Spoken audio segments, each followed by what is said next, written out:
I like that one better. I do too. I definitely do too. Alrighty. I agree. So our heroes and bard friend are situated here at this table. Yeah. So, after having a few drinks and kind of relaxing and doing all that sort of stuff,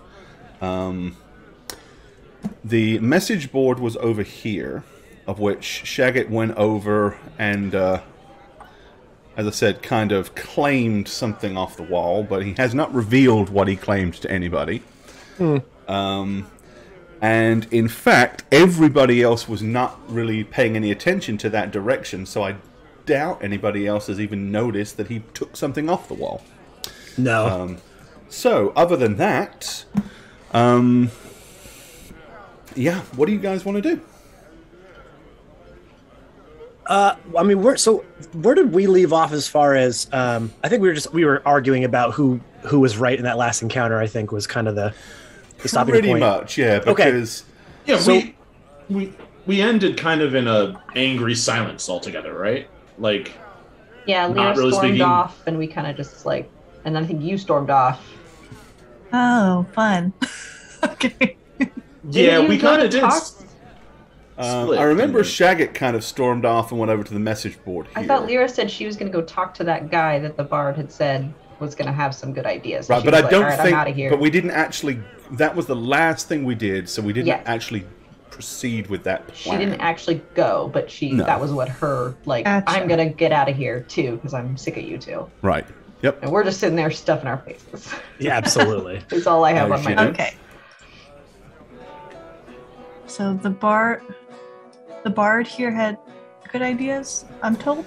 Yeah, he basically. So your bard, Medius, had said that while he has been here in the city a few times, he knows far less about the city than the bard currently walking around and actually entertaining people here in the Staggering Stag.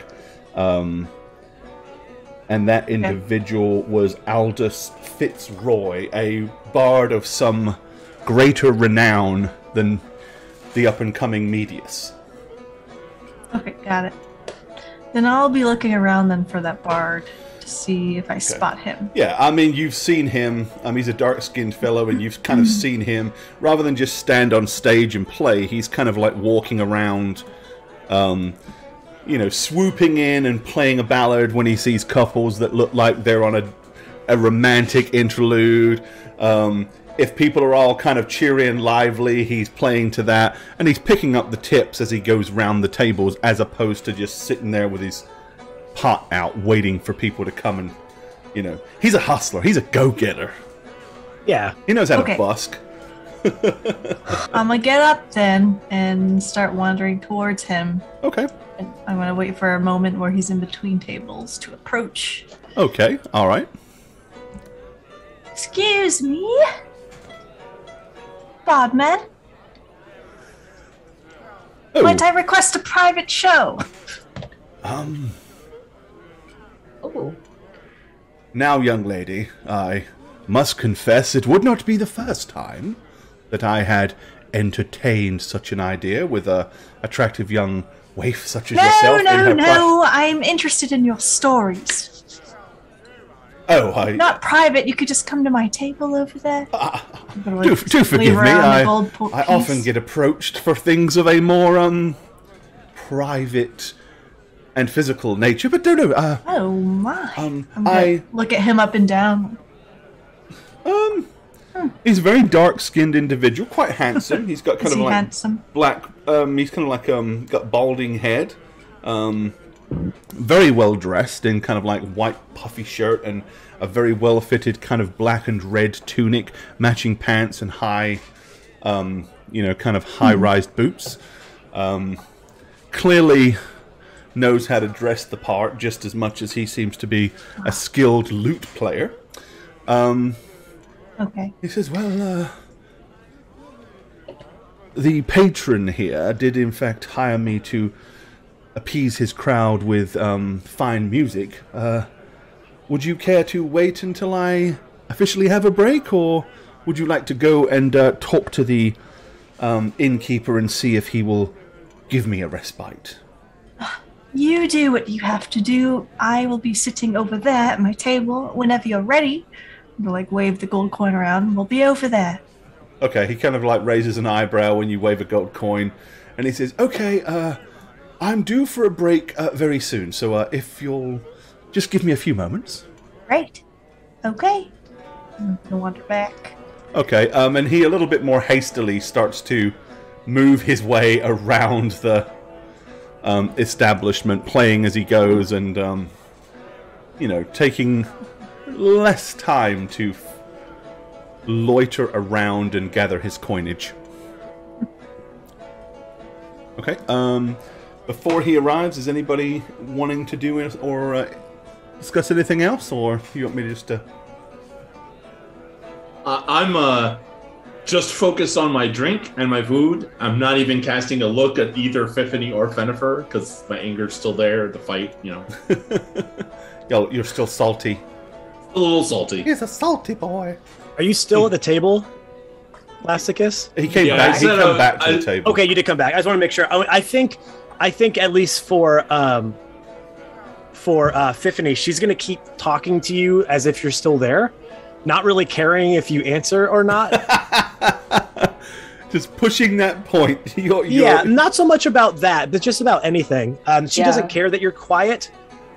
She probably senses that you're mad, but this isn't the first time that somebody has given the cold shoulder after a discussion like that.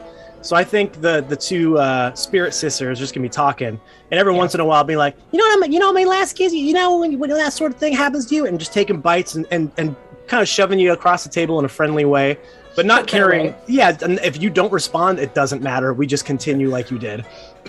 All right. So at this point, Medius now feeling quite awkward with the whole cut it like with a knife at the table. He kind of like leans in close to Lasticus and says, "You do know what anger is, don't you?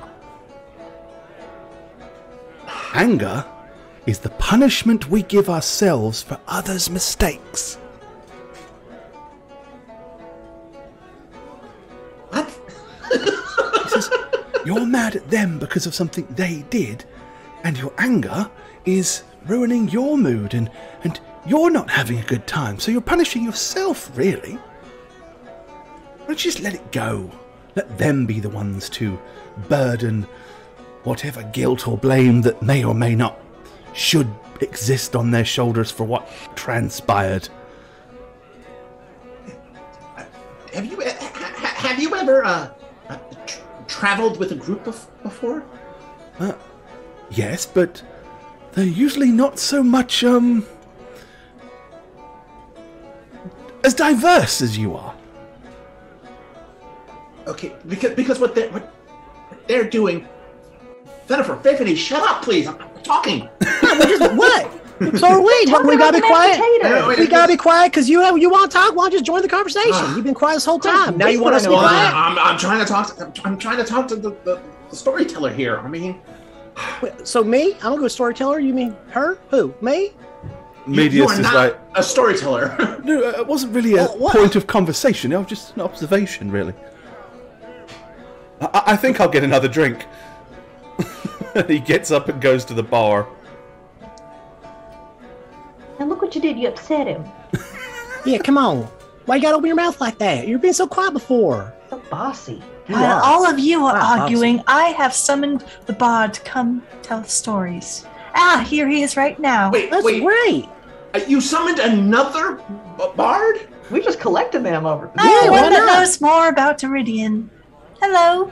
You want to know more about Iridian Lyra? Okay, yeah, so Current basically, status of Iridian. seeing that Medius has gotten up and gone to the bar seems like an opportune moment for Aldous Fitzroy to swoop in, and now there's a vacant seat. He comes in and sits down and says, "Good evening to you. I didn't catch your name, young lady." I'm gonna lean forward a little bit, like subconsciously, like not trying to be obvious, but I'm just interested. Well, I won't say it too loudly.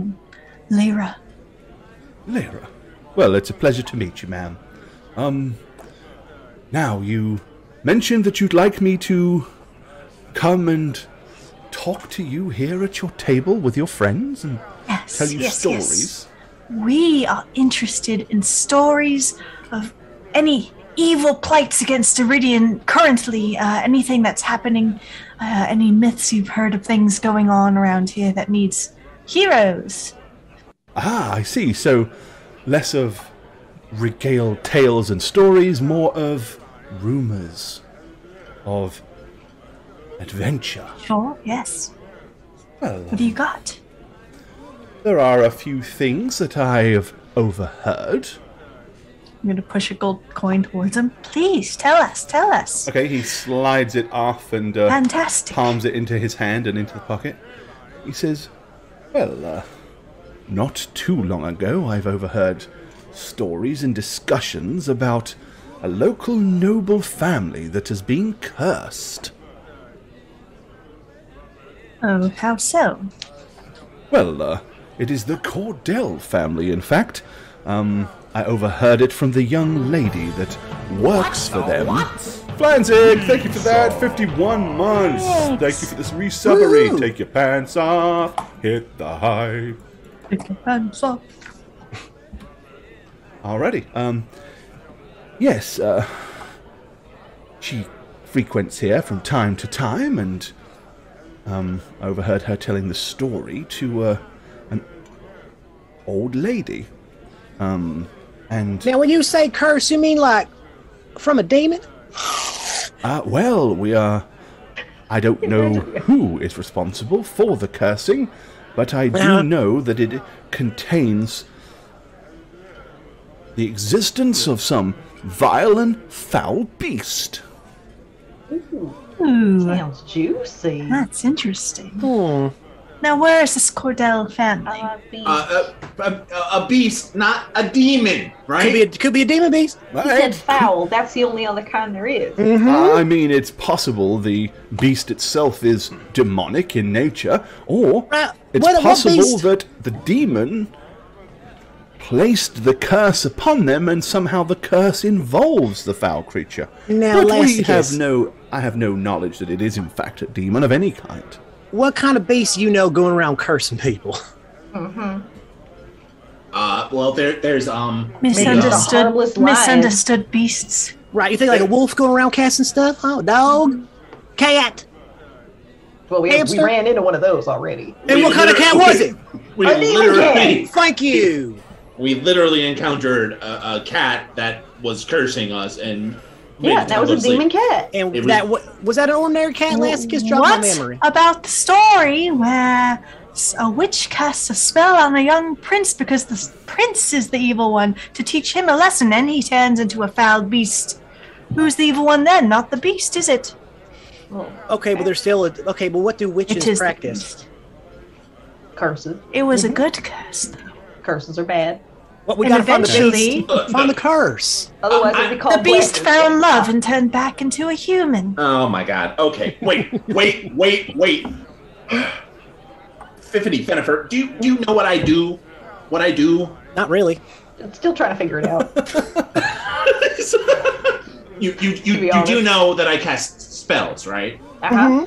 Now, I don't get those spells from like, your god almighty. Oh, it's Pelor. I don't. I get them from me. I've learned. I've studied for years and years, which means it's entirely possible that people of my kind have things called familiars. And, cats and stuff are part of familiars. They're not demons. They're just magical things, an extension of myself. So they're not demons. We have a guest here. Social beasts can do curses. Lear's not really be demons. Okay, last kiss. Whoa. First of all, I don't like the way you that inflection when you said Pelor. It just sounded a little wrong to me, so I'm just going to need you to work on that. And two, your little familiars aren't cursing people. Okay, that's the issue. I don't have a familiar, but I could have a familiar if I learned. And if you got that familiar, would you have it go curse people? You maybe, if I'm so inclined to be mad at you. Excuse me. He don't mean that. He's just lashing out. Don't listen to him. He's so spicy. He's trying to get a rise out of you. It. Don't let him. He's trying to get under your skin. It's like a jalapeno pepper over here. I just can't even get past it. If you're finished with me, so sorry. What was your name again, Bard? Aldous Fitzroy. Aldous Fitzroy? Fitzroy. Well, okay, very interesting story about the cursed family. We'll put a pin in that. Very interesting. What else do you got? There are some known vigilantes running around town righting wrongs, and don't know so much that they're of any real risk to you, unless, of course, you yourselves operate on the incorrect side of justice. We do know those two vigilantes. Yeah, they pack quite a wallop between the two of them. It's quite a sight to behold. I have to admit, caught me by surprise. I was impressed, I must say. You've seen them in action. Very up close. Yeah. Is it true that one of them waves his hands, and when he does so, people just seem to be impaled by some kind of invisible force? Well, he does have knives that he puts some sort of, I don't know what he does, but he makes it so it can't be seen by the naked eye. So it's invisible very impressive. knives. They are tangible knives, though. I have touched one of them. Well, maybe they were cursed by a demon. Maybe. I didn't get any demon sense from it. Maybe they were. I appreciate the filling in the blank there, for sure. Other than that... Juicier, bigger, that affects more than just a family or two people.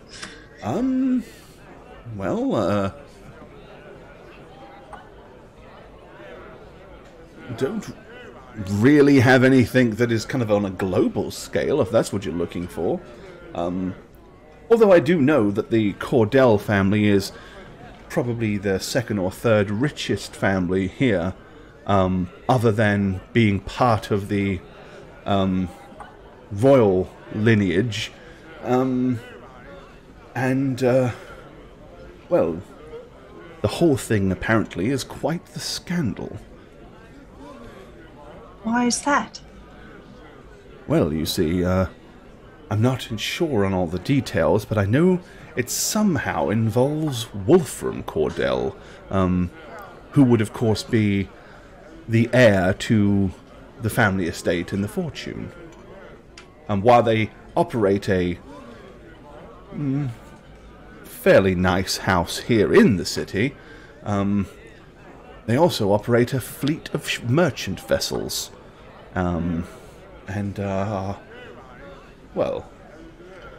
very well connected, as it were.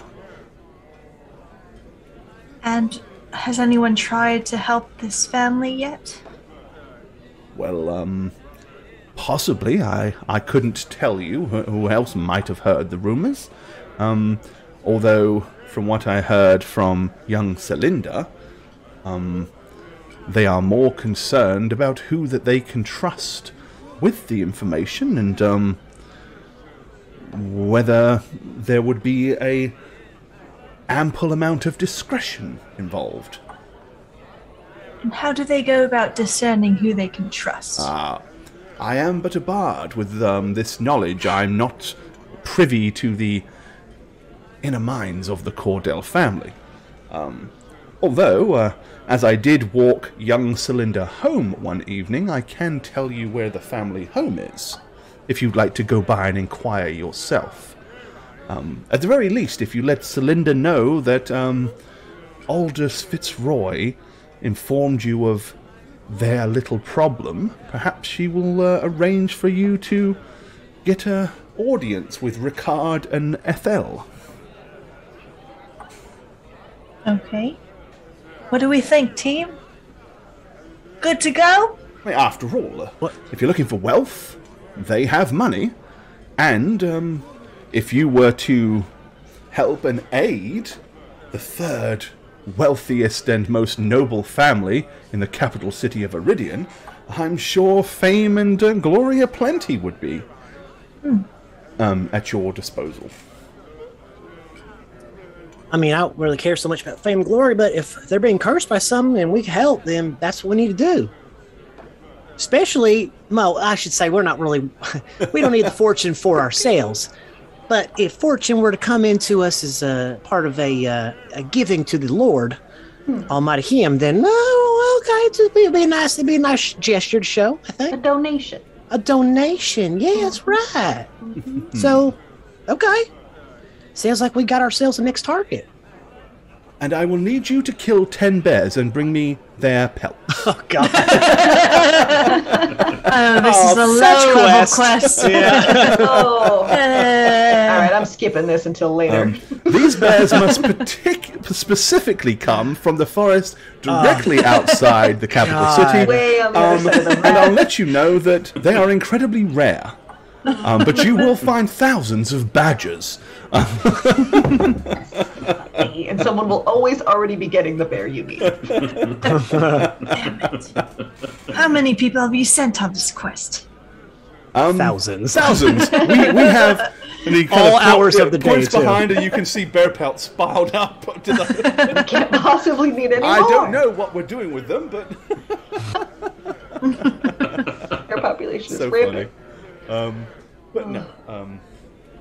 He says, but I wish you success. Is there a particular song you'd like for me to play for you this evening, or Freebird? what's the sign? No Freebird, or no stairway. No stairway to heaven. No stairway, no freebird. No. Yeah. All right. Any Pelorian hymns or anything like I that? do not, I'm afraid. Oh, Anything great. just I about don't the sun? specialize in hymns. I find them to be very generally monotone and not the sort of thing that regales an entire crowd, especially not one so diverse as an establishment Maybe as if you this. sang it with a little more oomph, it'd be better. So, what is your most popular request? Generally, I get asked to play some of the old classics. The Ballad of Mildred Hubble is a good one. Often people ask for that one. What Happened to My Wand? No, Trent Woodsman. How Many Fingers Can I Fit Up My Nose? Is one of the Oh, scandalous one. Okay. I think I heard that one. It's pretty good. Someone really funny must have come up with that. My favorite's that one called Boston Henchman. Oh, Know that one? I don't know the Boston Henchman, but I do know the. Have you heard the other one? It's more of a comedic song, a little saucy. The Yes. one that is about the dirty pistols. Pistols. I believe. Saucy. I like either of those. Those are great. so inside baseball right now. I love it. Can I request Ragnar the Red? Any old crap from Skyrim. Diggy Diggy Hole. Diggy Diggy Hole. I do know that one. Yes, famous dwarven mining song. But well, I'll tell you what. I'll just go back to playing some of my more popular stuff from my set. You may have heard it before.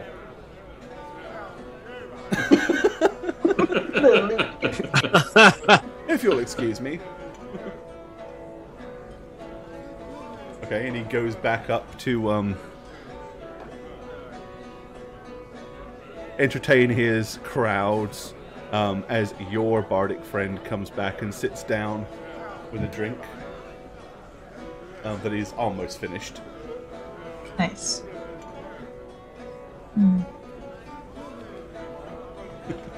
Well, I have my next quest.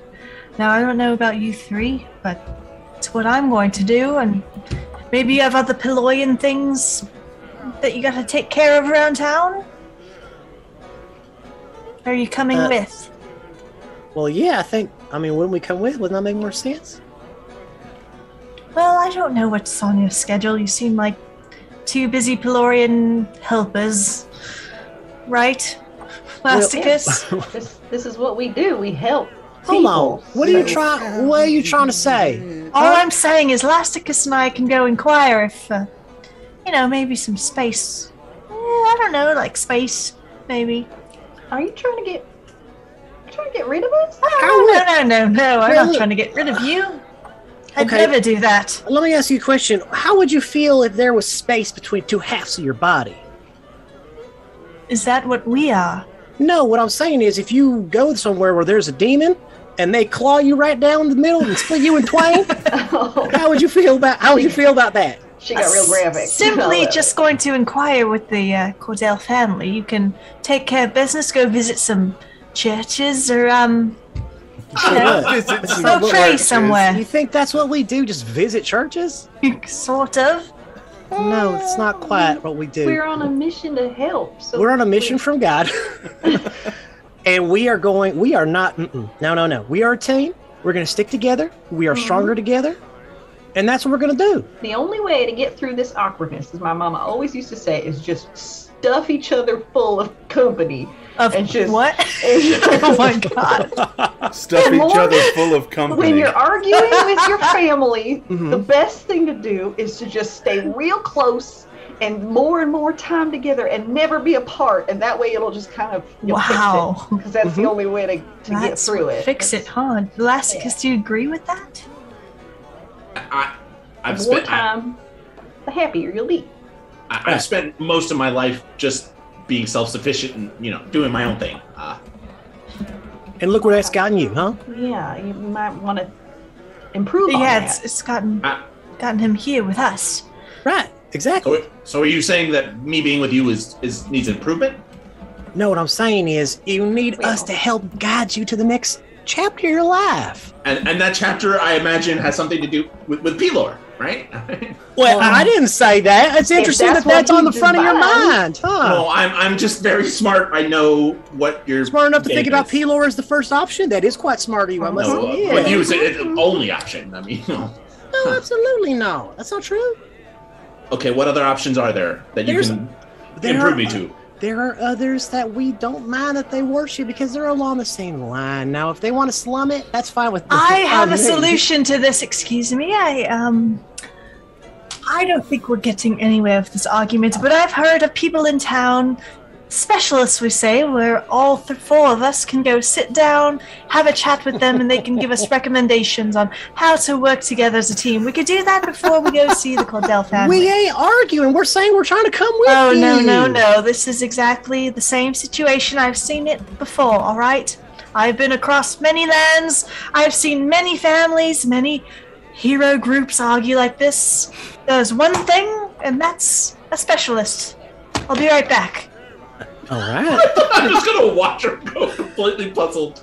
Like, what? What's she doing? I'm gonna go up to the bar. Okay. A specialist? Do you want to do this, Lasticus? I don't know if this is gonna work. I think my method is the best way to just stuff them full of company. Stuff them full of company. Spend a lot of time together. Right. That's what you do. Right. Okay. Mashed potatoes and company. So a very, very attractive young woman in her mid-20s, kind of with long flowing blonde hair, comes and leans over and says, "What can I get you, my dear?" Oh, hello there, sweet. I'm looking for an adventurer counselor. Do you have one of those, like a hero, a therapist? And she kind of rather idiotically looks around the bar like she's looking for one. Is that some kind of drink you've heard of? A cocktail, no, it's someone who is good at listening to problems. Oh well, and recommending. My husband William exercises. is a bartender and owner. We are both owners of the Staggering Stag, and many people find therapy in telling their woes to their tavern master over a drink. But will he get it? Well, I myself are also a tavern mistress, and perhaps me, looking like I am closer to your age and certainly more akin to your mannerisms and ways, perhaps I could be of assistance. What would you like to drink? Well, how do you feel about inter-party conflict related to religious and political ideals? Politics I try to stay very far away from. Religion, you know how it is. Some of the religions get along, some of them don't. And seems to be that depends on what particular god or goddess you tend to throw your lot in with, tends to be whether or not any of the other followers of gods and goddesses get along. The thing is that we have 2 Pelorians in our party and also someone who isn't Pelorian, and well, the 2 Pelorians are really getting on the nerve of this one co-worker of mine. So we're trying to figure out how we can work together, or else we split up and not work together at all. Well, have you thought about maybe making some particular topics moot? For example, my husband is not a huge fan of my mother. And we have found that the absolute best way not to fall into an argument where my mother is concerned is to not mention the M word in each other's company, unless it's absolutely necessary. So you're saying they can't mention the P word, P-law, around him? Well, I'm not saying that specifically, but maybe if too much religious discussion is making the young man feel a bit uncomfortable, perhaps he should have a way of bringing a point up to where he can... where he safe can, word. You say it and you stop talking about it? Right, and then, so if he says something like, I don't share that faith, they go, oh, that's right, we should back up a little bit and not be so pushy. All right. And maybe this lady get it from the DSM-5? Like, what's going on here? and maybe, just maybe, you could get him on board by saying that if, or get them on board rather, by saying that if they lay off a little bit, then maybe he would be more likely to come around to their point of view. I see. This has been very helpful. Thank you. No drink, please. What would you like? Nice red... Oh, none. I've already got some over there. Well, I hope I helped. I think I helped. I don't know. I'll let you know. Alright. I'll wander back.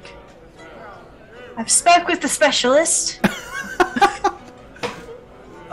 Already? Yep. Here's what we're going to do. Lassicus, if you feel like these 2 are bringing up religion a little too much for your comfort zone, you just say a word.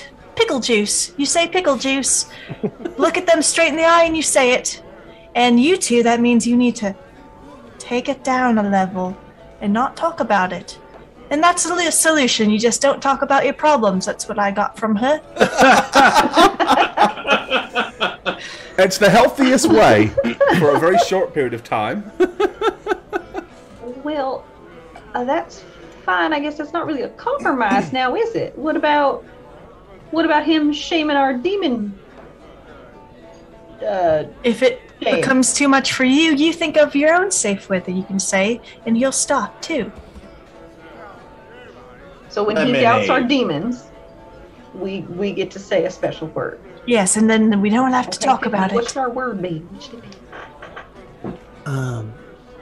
Maybe something about demons. That's a little on the nose, don't you think? About demon nose. Demon nose. Okay, our word is demon nose. Demon nose. All right, let's practice.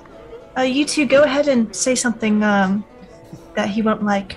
Pelor. Pelor is the best, and you should come and worship him. Pelor. Pelor. Pickle juice. Demon nose. But I didn't say Wait, no, I anything. don't think we get to use it. Is that not how this works? No, you don't just yell it out of both of them. No. Oh, wait, last thing is let's do it like this. You wait for me to talk, okay? And then you're gonna say it while I'm talking, so we'll give an example. Okay, so I'm gonna be like, Pelor is the best. Pickle I love juice. Pelor. Pickle juice. See how I stopped just like that? Well, then when do we get to say demon nose? Okay, so now No. you're gonna talk about that's Not not a demon, Pelor. even though it's cursed, and you Right, guys should right. leave it It's alone. got horns. It's cursing people, right? I know it's got horns and a devil tail, but it's definitely not a demon. The cat witch was not a demon. You shut your stupid little Demon mouth. nose! No. Oh, sorry. Demon nose. I'm gonna say it. All right, I'm sorry. You're This right. is why Okay. practice is helpful. Okay, I get it. Okay, I understand. Demon O's. Demon nose. Who knows? Yeah, it's a new cereal from the new cereal from Kellogg's. All right. Okay, I understand. Okay, I'll try to work on it. I'll try to work on it. Yeah, I mean, we're not perfect. Everybody makes mistakes. One more time, and then we'll move on. I think we got it. I think we got it. All right. I'm not so sure you do, Tiffany, but okay. I got it. Don't worry. I understand now. We got it. I got it all under control.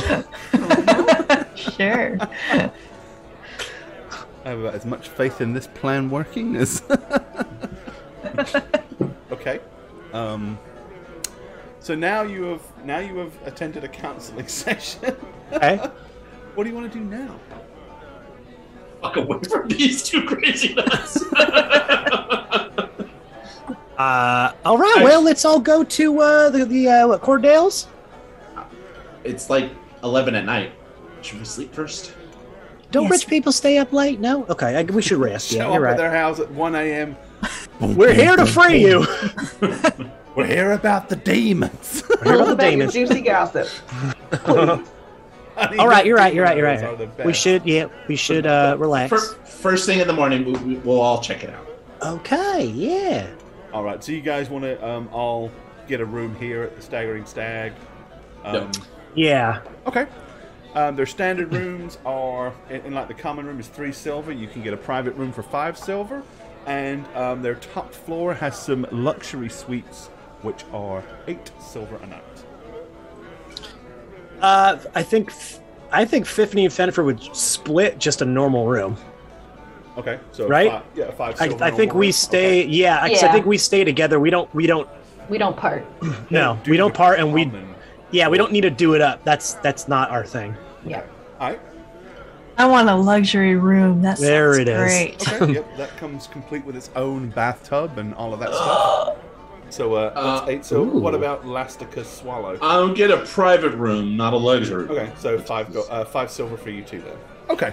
Okay. And that does include your basic breakfast. So, yep, The continental breakfast. other Yes. than other than get a One bagel. shitty ass buffet.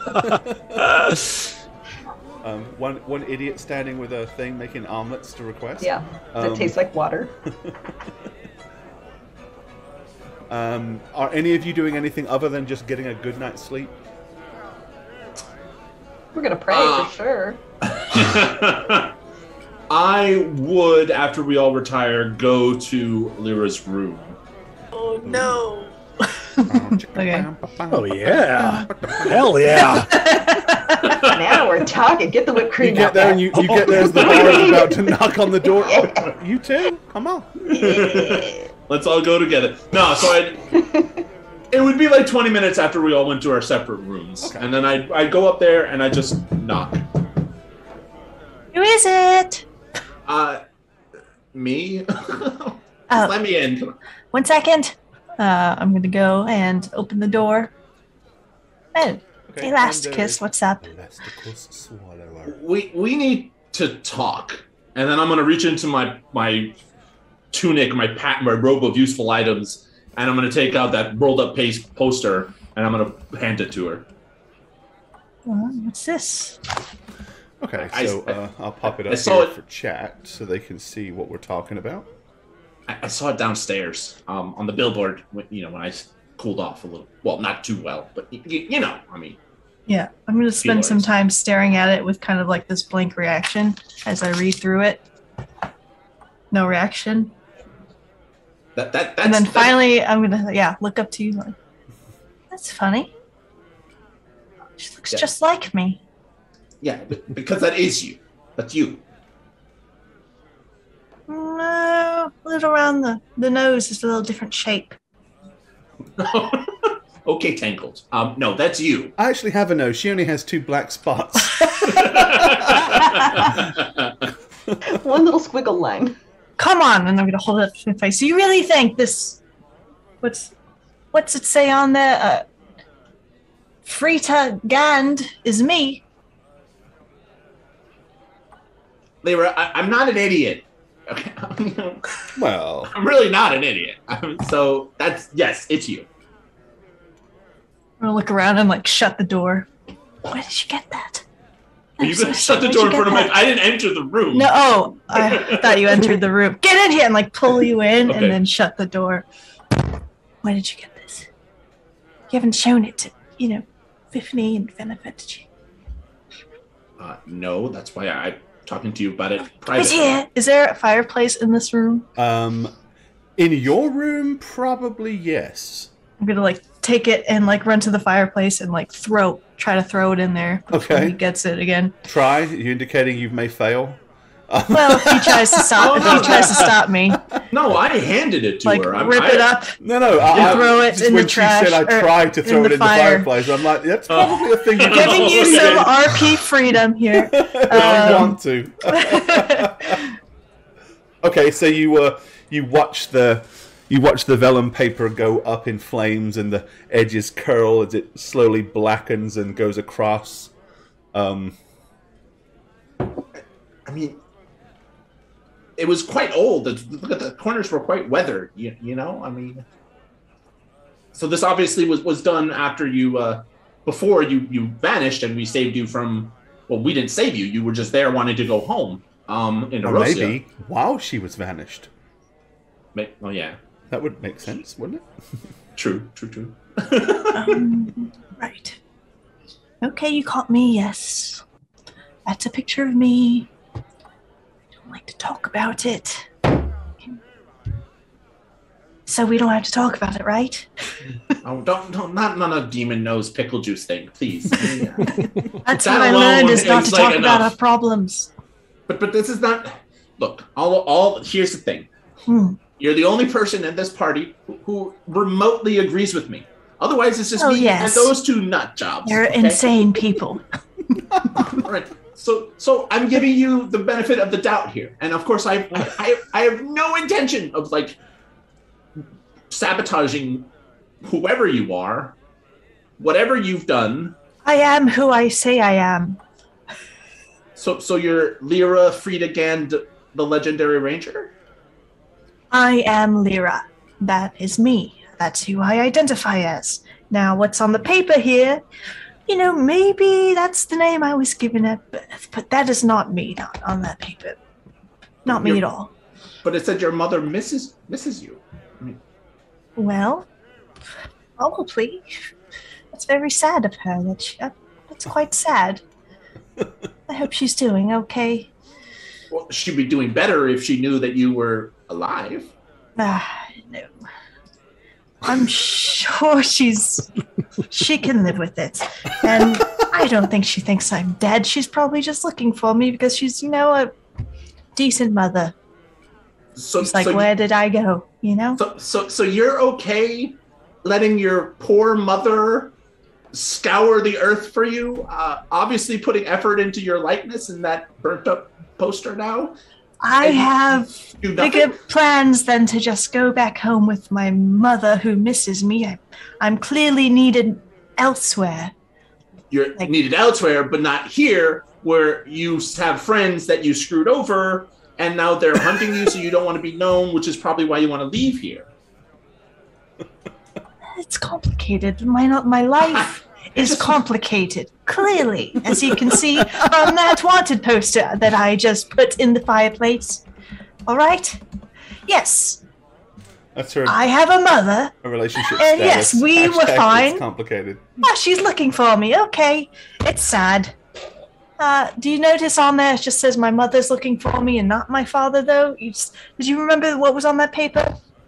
He's alive too, actually. I know I've told many stories about how he's dead, but he's actually not. But I'm not going to get into that either. Okay, so to clear all this up, you're going to tell me absolutely nothing. Nothing. Just precisely. I think I just it's gave. complicated. I have told you is the most I've ever told literally anyone, and yet, I don't know if I could trust you with this information either.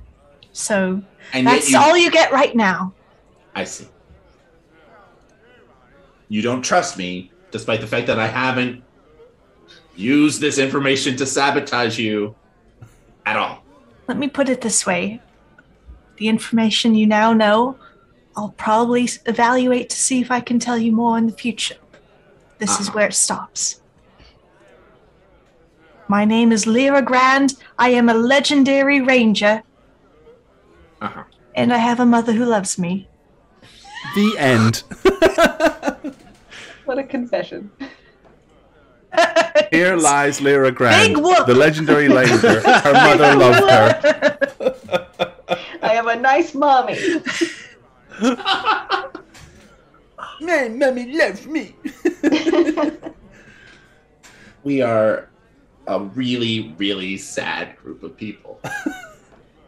I mean, to see that now. I mean, not just you and me, and our complicated life, but the people downstairs too. But hey, let's go help the royal family together. Yay! All right. Your secret of non-information is safe with me. Well, I think I've revealed more that I had a different name in the past. No, my father is alive. Okay, to be fair, that's like the only thing you told me that I didn't already know. Your father's already. The rest I learned by myself. Please don't tell anyone. It's like literally what the poster said. I have such a good story about my father, and I don't want people thinking he's still walking around. Can you just tell me one thing that you did that was legendary that I wasn't personally witness to that's true? That you something? Your bard puppet had a song and dance about things you did, and I don't know if that's true. I don't believe it because it doesn't really make sense. I don't believe any of it. It's really sad. Well, I will tell you I beheaded a red witch. Can I do an insight check? I mean, that might be impossible at this turn, right? I'm gonna leave that to you and Lyra.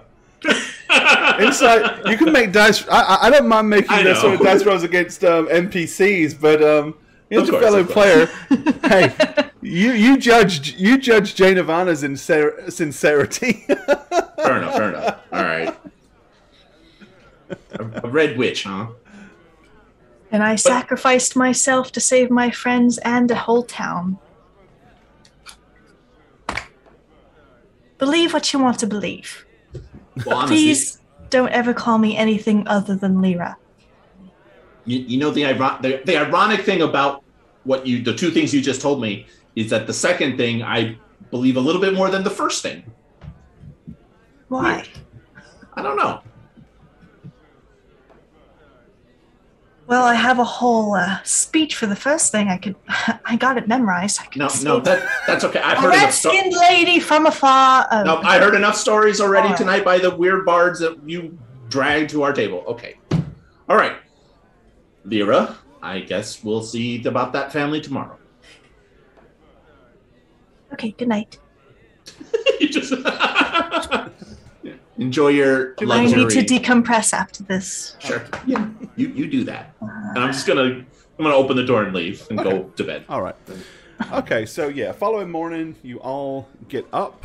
You can descend back into the tavern, have a hearty breakfast. What's everybody's mood? How are you all behaving around each other today? Like, set the scene. You've all come down, you sit around the table for breakfast.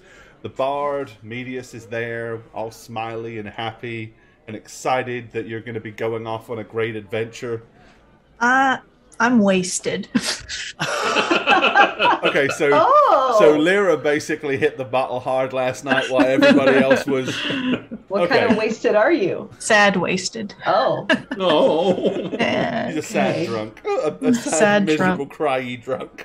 Well, as far as Fenifer is concerned, we fixed it, so we're good. I'm happy. I'm like, we did the therapy. We agreed. Everything's fine. All good. I'll go downstairs. When I see Epiphany and Fenifer, the first thing I'll do is walk up to them and hold up my hand to shake. Oh. Okay. We squashing the beef? Beef to new beginnings. All right. Very good. This isn't a pickle juice trick, is it? And then I'm going to modify their memory so they forget the last week. No. No, I'll shake his hand. I would shake his hand. All right. I'll shake his hand, but then I'll pull him in for a hug. Come here, you little stinker. Oh, you dadgummit. We done did the thing, huh?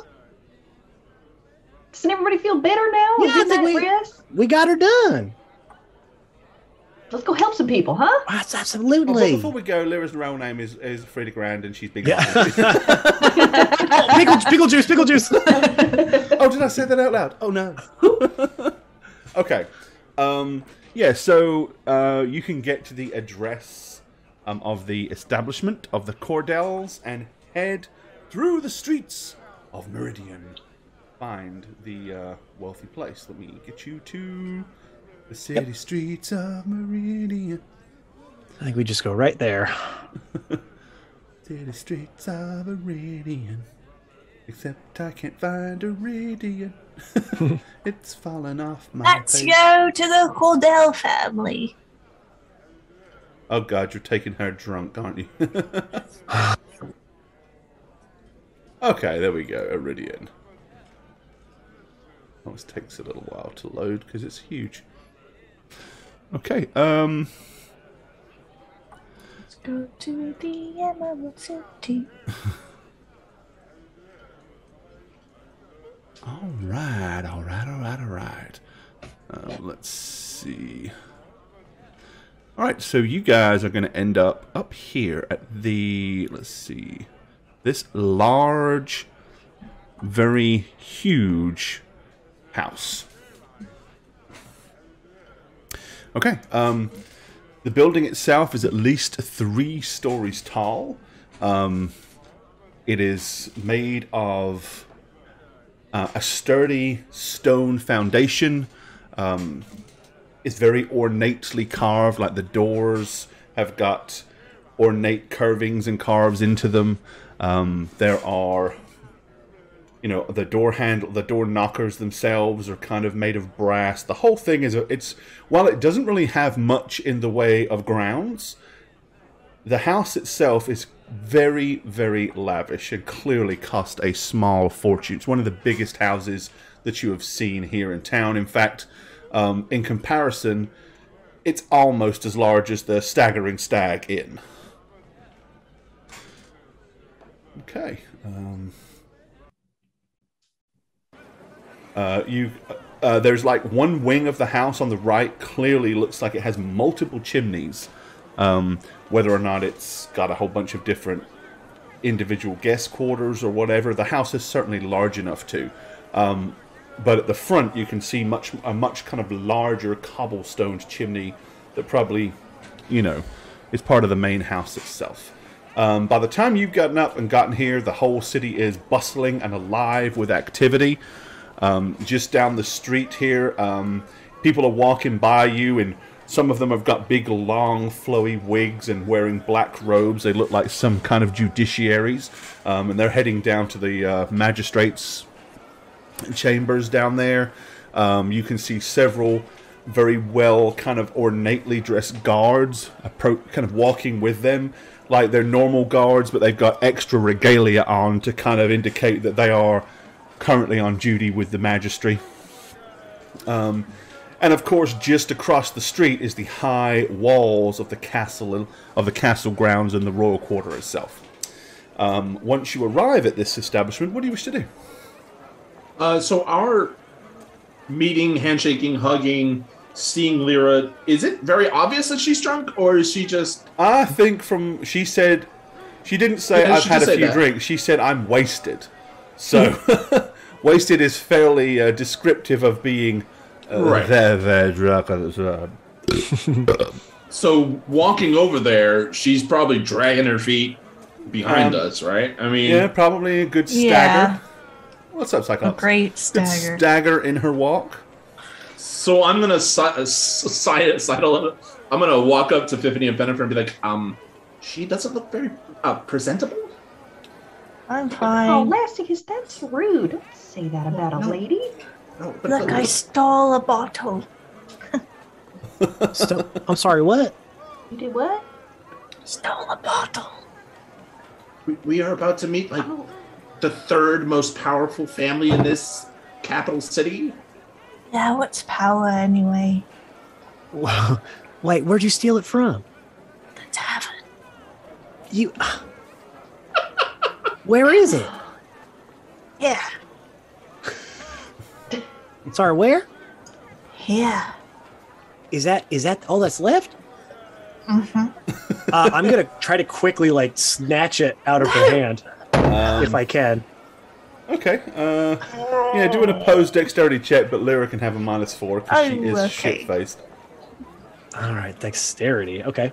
Dexterity. So yeah, you're basically right. Adjust your dexterity points. So Lyra, lower your dex score by 4. Oh, sorry. Yeah. Oh, dang. Come on. Well, Of course, all right. every time she rolls legendarily, it's I'm still gonna do it. Natural 20. Okay, even Oh my god. that would be a 24. Even hammered drunk, you quick as a flash whip up, and Lyra kind of is able to sideways flip the bottle up, kind of roll it over her hand and catch it again before you're able to get your mitts to it. Well, Lasticus, I think she's fine. Yeah, that was impressive. Oh my. I've never seen anything like that before. I mean, that was impressive. So maybe she's fine. Maybe this is her strategy. Is she faking it? I don't. All out. Oh. Okay. Okay. Okay. Hey, give her a little knockaroo, I guess. Yeah. I guess she's all right. Yeah, I'm gonna go up to the door and bang on those knockers. Okay. The door is opened by a woman, probably in her late 20s, very well dressed, but in a pants. She got a shirt. She got short black hair, a very well fitted shirt, and actually pants and boots. She looks at you and she says, "Welcome to the Cordell residence. Do you have appointments within?" No. Oh. Then, is there a particular personage that I should inform his lordship has come to visit? Yeah, Celinda, right? Is that who we want to talk to? Yeah, Seems like she was Celinda. kind of the lead person. Yeah, we want to talk to Celinda. Oh, that's I. Oh, Oh, how perfect. We are a band of accomplished people, and we're here to help. Could we speak with you privately, perhaps, about some sensitive matters? Is this a matter that concerns me personally, or the family that I serve? The family. Oh well. Fitzroy sent us. He said you would be the one to talk to. Oh, he did. Yes. Out of curiousness, what is it that you are accomplished doing? What skill sets do you have? Little problems. Wink. Wink. And big ones, but in your case, little ones. Wink. Wink. Could you care to be more specific? we can fix with curses. Yeah, we're good with curses. We can Okay, smack demons. her face kind of drops a little bit. She says, and Fitzroy told you about this? Well, we are. Yeah. I mean, so my friends Fiffany and Fenifer here are. No. Before you say any more, do come in.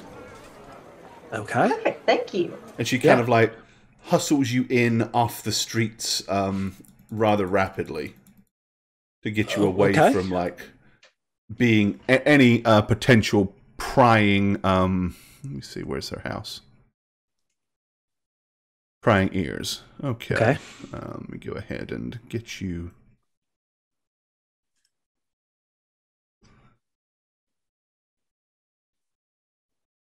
Here. All right, let me grab this gaggle of adventurers and stick them there. All right, and drag you down to the Cordell house.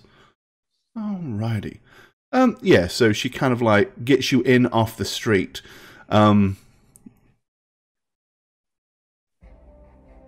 Okay. She says, I'm rather agitated that Aldous Fitzroy mentioned this at all. I told him in strictest confidence. You mean to tell me he's down there at the tavern, running his mouth, telling them all about the Cordell family's issues? No. She keeps kind of glancing at this door here, and she's, you must keep your voice down, please. You don't understand. As she says that, she kind of moves over here and ushers for you to sit down on this marbled bench. Listen, Okay. I'm gonna sit down kind of awkwardly, like at the edge of the seat. Okay. Oh, I'll just kind of stand behind. Okay. Yeah, she's more interested in just getting you away from that door than anything else. I don't think he's telling just anyone. You see, I am an accomplished abjurer, and my friends here are wonderful servants of Pelor. So any kind of curse, be it divine or arcane, we could probably handle. Well,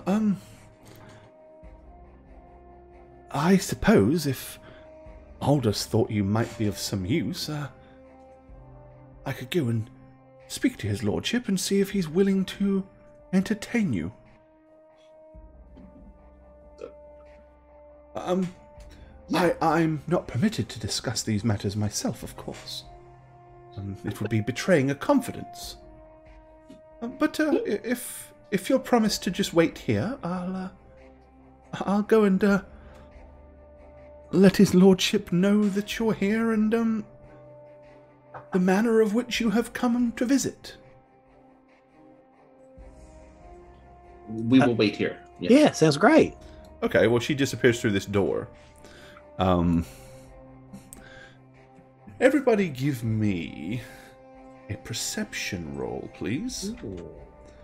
Okay.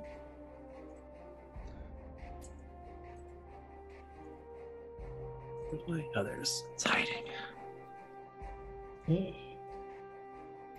Perception. Alrighty. Okay. I got you guys. So 60, 15, 25. Okay. So a few minutes go by, and then you can definitely hear some raised voices on the other side. 15 or higher, which is 3 of you, you kind of catch the gist of the conversation.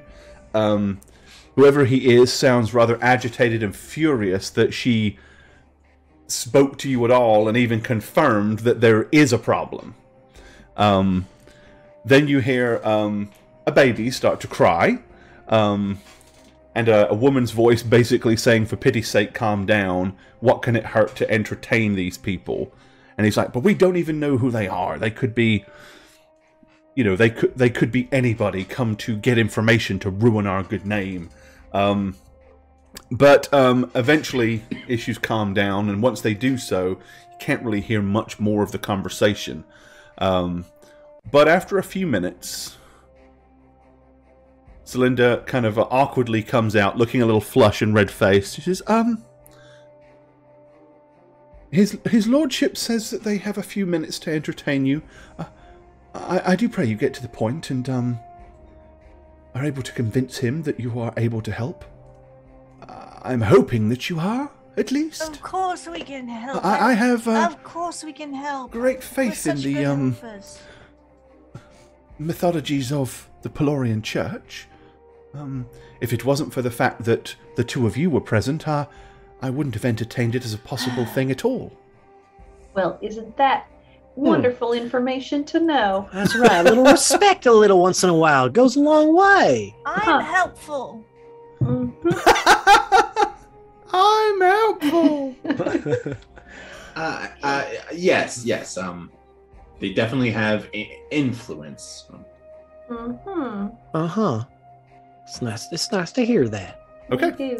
Well, she opens the door and stands next to it to kind of allow you to walk in. And as she does so, before she does so, she says, I'll need your names to announce you. Lastica Swalwell is my name. Sure, you can announce me as Fiffany P. Abernathy. Yes, and I am Fenifer P. Cunningham. The P is for Pelor. And this is Lyra, the legendary ranger. Not really.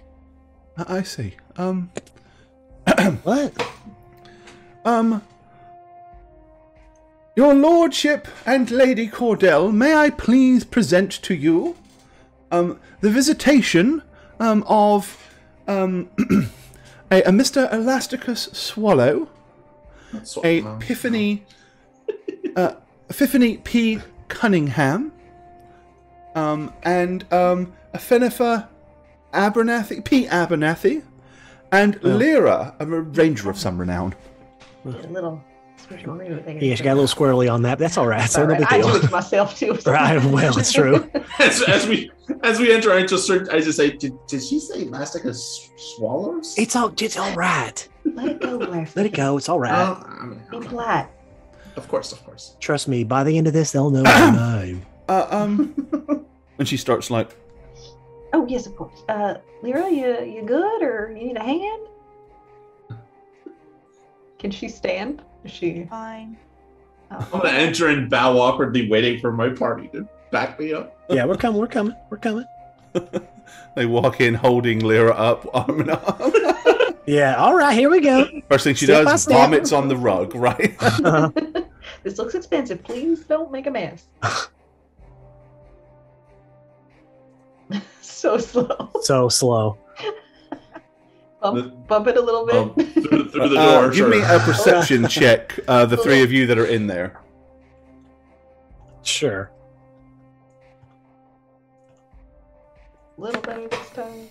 No, even worse. Cool. Why is loading so slow? Why is that? Here we go. Okay. Oh, that was interesting.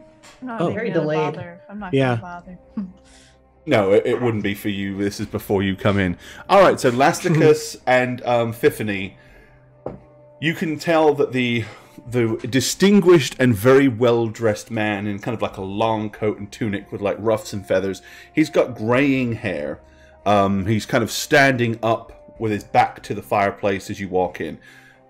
Initially, he's just kind of like looking out towards you as you walk in, but as Lyra's taking longer and longer, you'll notice his face begins to kind of contort, and clearly he's already getting agitated with the entire situation. Okay. And then Lyra kind of like staggers in, and he looks and says, Celinda, close the door on your way out. Yes, your lordship. And she backs out of the door. And then as an afterthought, you hear him shout, and check on Lucan! Yes, your lordship.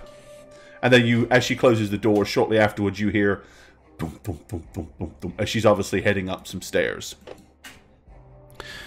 Right, he takes a step forward. As he does so, he kind of like looks at the well-dressed woman who has got a baby kind of sitting and bouncing on her knee. And he kind of like, as an afterthought, puts his hand out on her shoulder, almost as if to steady her. And he says, I understand you have heard rumors of our issue. What I want to know is, why do you think that you're in any position to help my family?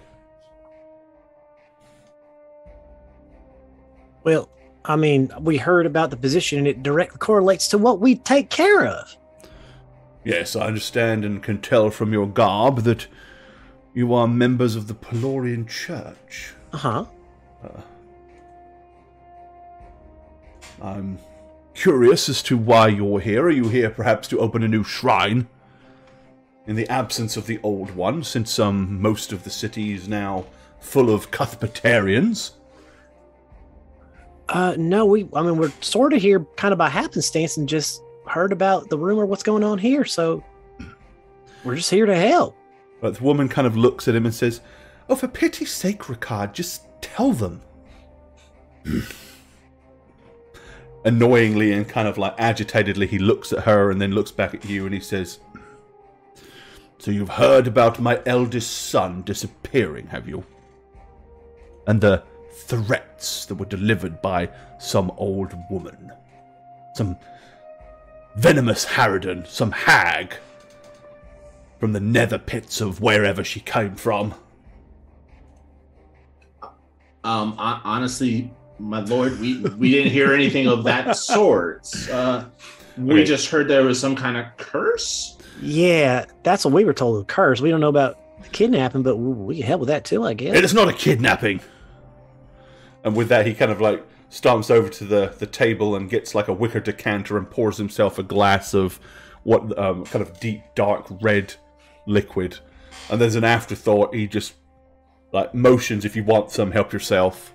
I hold up my right arm to stop Lyra behind me from moving. He says, the little hand raised. Yeah. Many weeks ago, my son, Wolfram, didn't come home. A foul wind was blowing that night. A strange moon could be seen in the sky. When he did not return, of course, I went out onto the streets looking for him, and I was going to inquire at the local taverns and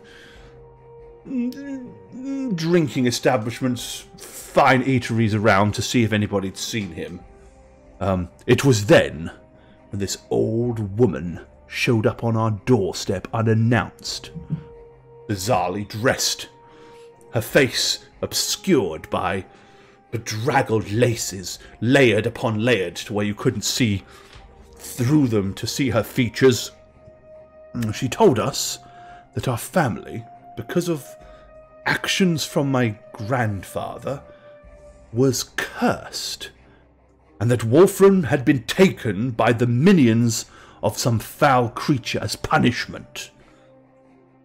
She also told us that in 2 full moons' time, the beast would come again for our youngest son, or Lucan. And then 2 moons again for Wilkin, as he kind of like glances at the baby. She told us one will die from his breath.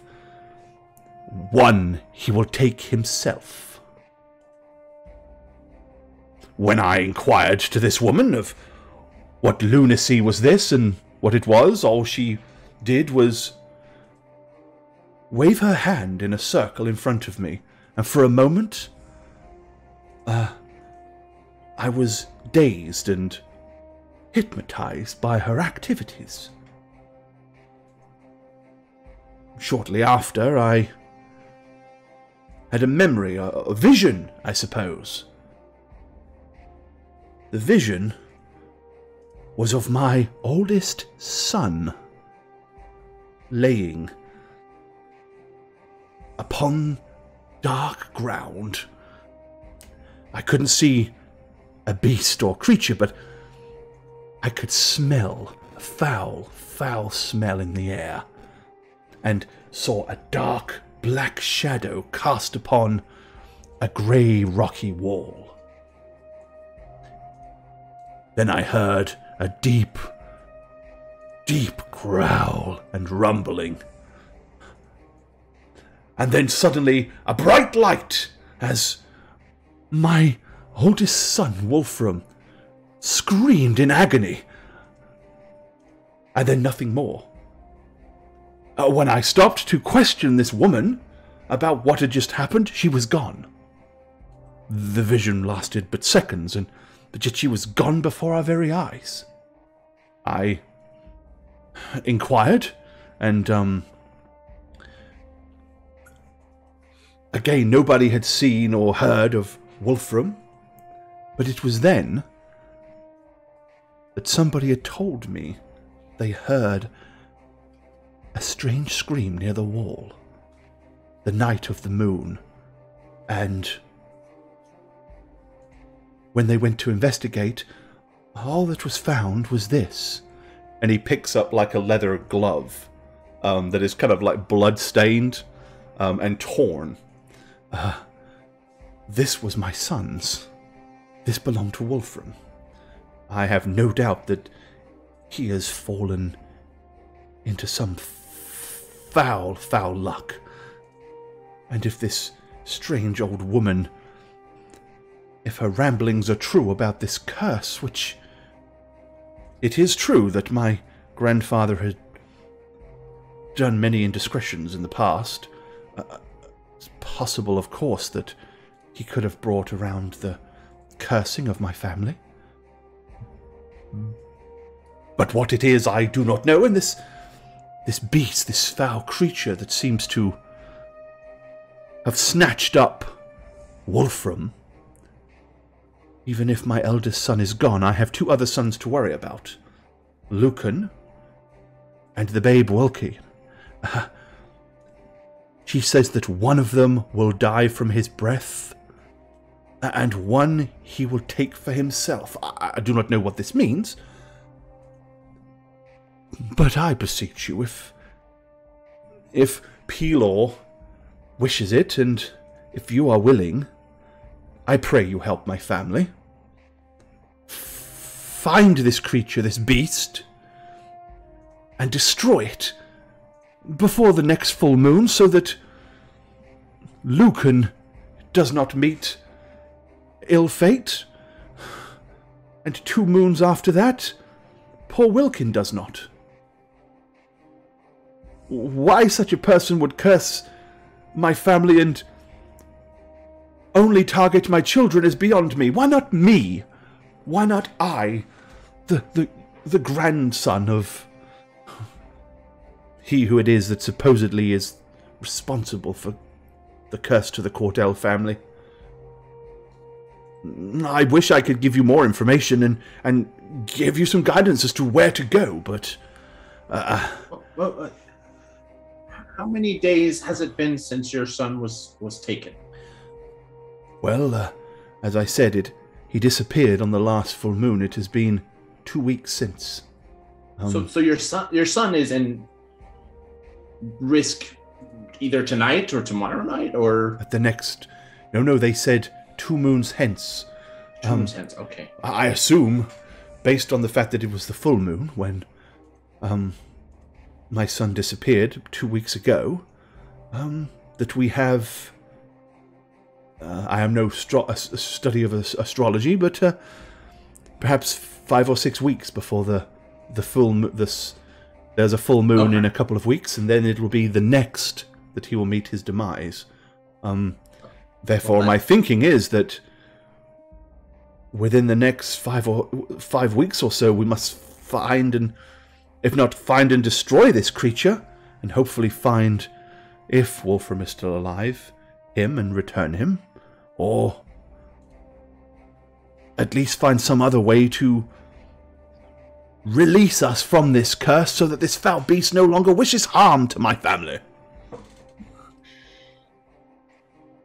And then, kind of as a you know, he's tried very hard to kind of like stay poised and hold his majesty, as it were, as he's had this discussion.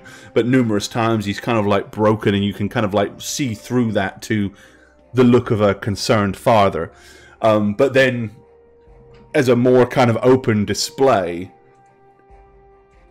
his wife that's sitting in the chair just suddenly like bursts into tears. And stands up holding the baby, and she like holds him up and she says, "Look at him! Look at him! My Wilkin!" She says, He's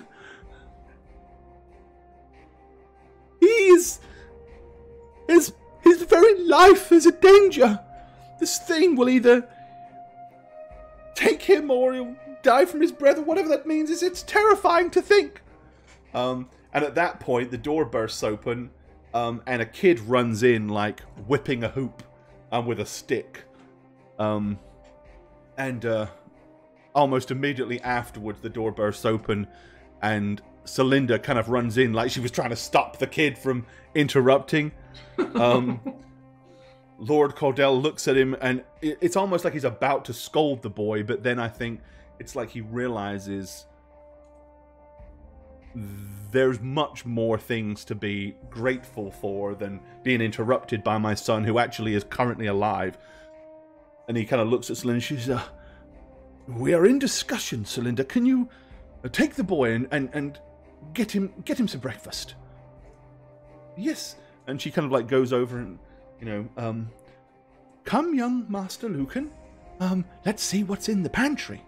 And they both kind of like leave very quickly. He looks and says, "Well, now you've seen my second son." Okay, so I guess, having never really been in this capital before, is there a place where learned people congregate? Maybe those who study the stars and the moon and astrology, who would keep track of the phases of the moon and the looks of it? Because you said it had a very weird look to it that night. That would be a place of people that I could talk to for more information about what was witnessed and maybe drawn, even, you know? Well,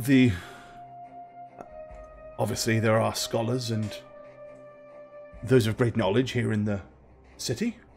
None immediately come to mind, at least none that I would trust. Save one, but... Well, I mean, I would talk to this person with utmost discretion, merely not even mentioning you, more as a curiosity about the phases. I could embellish a story about how I was traveling the road and I saw a weird moon and I wanted more information about its look and purpose and meaning, and maybe books about it, you know? And also, my friend over behind, and I'm gonna look behind me and see there's not behind me.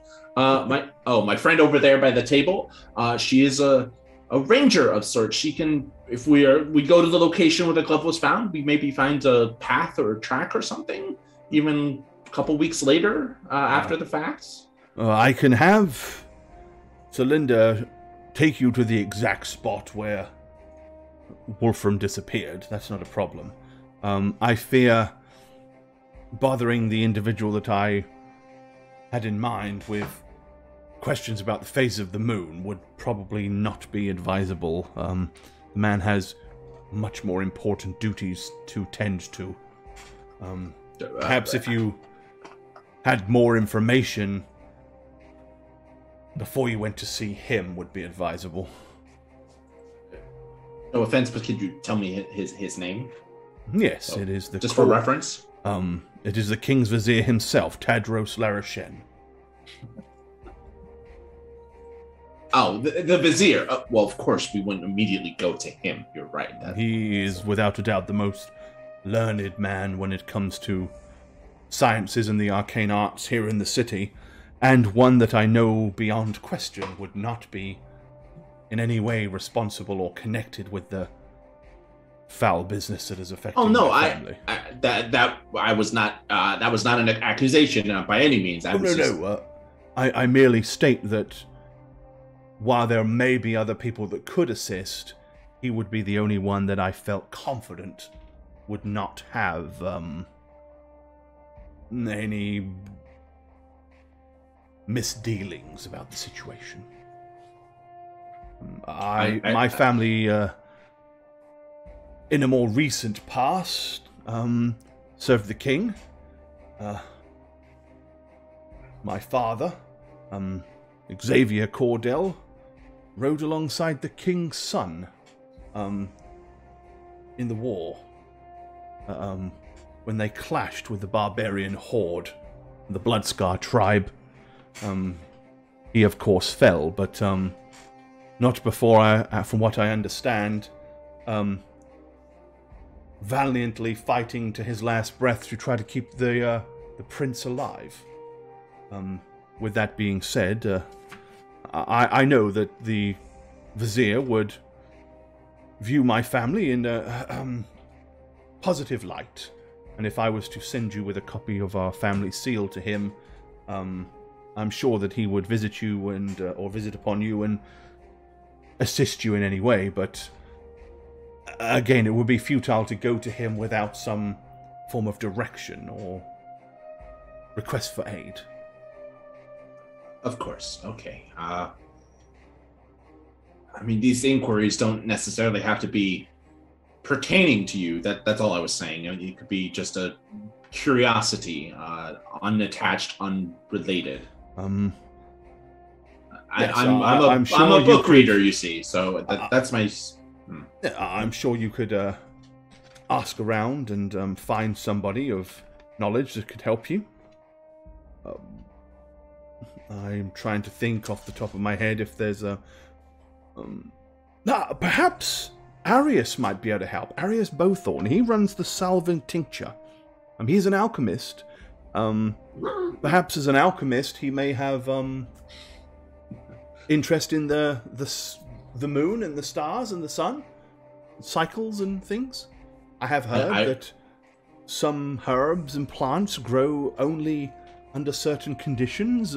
If you're a gatherer of such plants, surely the knowledge of those conditions would be of benefit. Is there a renowned artist in town? Maybe someone who might have seen the moon and been inspired, or could recollect it and draw it for me to see. The imagery, the likeness. None that I can think of or recall. Okay. Well, that's another. That's another thing I could do around town that wouldn't draw attention to you and this problem. Because the more information we have, the farther we could go with it. Give us a direction, a place to lead us to. Right. With that, he kind of like goes over to this cabinet here and pulls out a piece of folded cloth, and he brings it and lays it on the table. Unfolding it, you can see kind of a very fine yet torn glove with blood. It looks like where the palm of the glove is, it's like there's 3 huge like torn marks, as if something kind of like tore through it with equal measure, and there was 3 marks there, and that's kind of where the blood stains are. This was the glove. As I said, I can have Celinda take you to the exact point on the wall where this was found. He held it up for all of us, he said, right? Yeah, he's laying it there on the table for you all to see. I still think nothing's really wrong with Lyra because of the aptitude she showed at like doing what she did. And I'm gonna kind of come over here. Hey baby, what is that? What do those marks look like to you?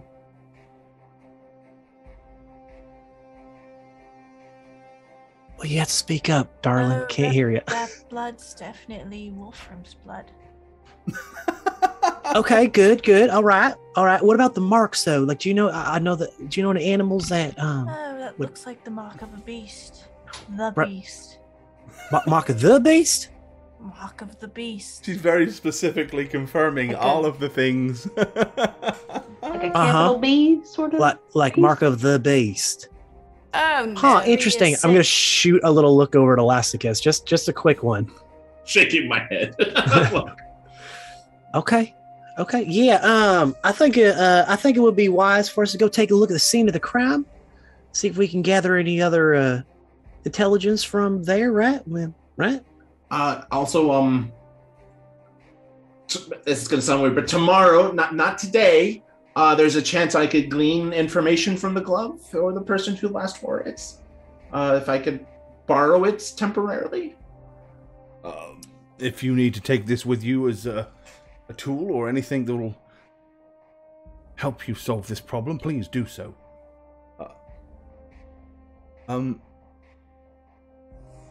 Out of curiosity, you haven't mentioned a fee or a sum for this task. Do you have one in mind? I'm quite able to pay. Right. Well, seeing as far as we don't know exactly what's going to unfold here, what this entail, I think maybe we need to get a little bit of better lay of the land to really give you an accurate estimate. Oh, of course. Please take your time, do what you need to do. Not too much time, bear in mind the pending full moon and the fact that... Of course. Now we wouldn't so much be asking for a payment for us, right? I mean, maybe a little bit. Most of it in the form of a donation to a certain church. It is a good tax break too. So, anytime you give something like that, I would be willing to pay for the erection of a shrine here in the city. As I said, the last one fell to disrepair, and since the Cuthbertarian religion has become so much more prevalent, few people care to Grimace, Matt. fall into the ways of Pelor like they once did. But I would more than happily pay to erect a fine shrine to Pelor to perhaps help bolster the faith back here in the city. Yeah, I like the way you think. That's good. That's a good start. Yeah, okay. Yeah, absolutely. First things first, so we will, of course, look after your kin. We'll find them. That's what we do. Honestly, I'm willing to help. My fee is a little less materialistic. I am what many would call a dungeon delver. I really prefer to look for lost places of interest and value. So information would be my fee, really, just location or something that I could then pursue and seek out and excavate, if you will. It's kind of what I do. As I said, it looked like Wolfram was laying in some dark underground place or a cave or something. Perhaps where the beast is a place much of what it is you're looking for. Maybe by helping me, you help yourself. And this you say was from a vision, right? Is that correct? I can only describe it as a vision. As I said, she waved her hand, and then the next thing I know, I was somewhat mesmerized, and right. Yes, and then these images flashed before my eyes. About that, do you recall specifically how she moved her hands? What gesture she did? I do not. Maybe I could. Afraid. All I know is she was like, just doing this, and like, I believe she uttered words like, look into my eyes, not around the eyes, but into my eyes. Say. Yeah. Is that literally what she said? Not necessarily, but I felt I felt the gesturings of hypnotism. And this was a couple weeks ago when it happened? It's a couple of weeks ago that my son disappeared, and she came to us 2 nights after. 2 nights hence. 2 nights after. And when your son disappeared was when there was a full moon. There was a full moon. As I said, a foul wind was blowing, and it was dark, and just the whole feel of the night felt wrong. It felt evil. It felt wicked. Well, we had a similar feel just last night, right? Fenifer and Fiffany, with those guys. I mean, that wind was a little weird. Yeah, Gore, I didn't want to intrude, but is there? I guess Does what he explaining kind of our vibe we got when those people were started? Remember they started to walk by us, said we could kind of feel that. I mean, I know that it's hard to tell. Like, is he feeling what I'm feeling? But no, I mean, the similarity. There was a point that whenever those zealots were coming through the streets, it almost felt like a cold wind was blowing ahead of them. Okay, but it wasn't a full moon, and other than that, there was could partially. Yeah, I'll look over. I mean, there's that similar, but here's the thing: anything that's evil, you're going to get a cold wind before they come walking through. That's just sort of the thing. What evil does. Right. It's actually one of the things that we call them normies are able to sense when there's evil afoot. Right? You don't need the divine sense like we do. I see. Where there is evil, they break wind. Absolutely, yes. That's exactly right. I couldn't have said it better myself. That little chill that goes down your spine, that's sort of your own intuition of like, oh, there's evil. My father always called that the heebie-jeebies. Yes, that is that, and that's actually the word we use in the church. Oh, no doubt he was a Pelorian follower himself. That's right. It's in the good book. I think it's chapter 56, the heebie-jeebies. Yeah. So yeah, it's real good. So okay, well, I think we got everything we need to go. I mean, I think again, our first place to look would be where it happens. See if we can deduce anything, right? Well, hold your baby. Sorry. I have seen that Lyra has walked over to the mother and can I hold your baby? She kind of looks at you.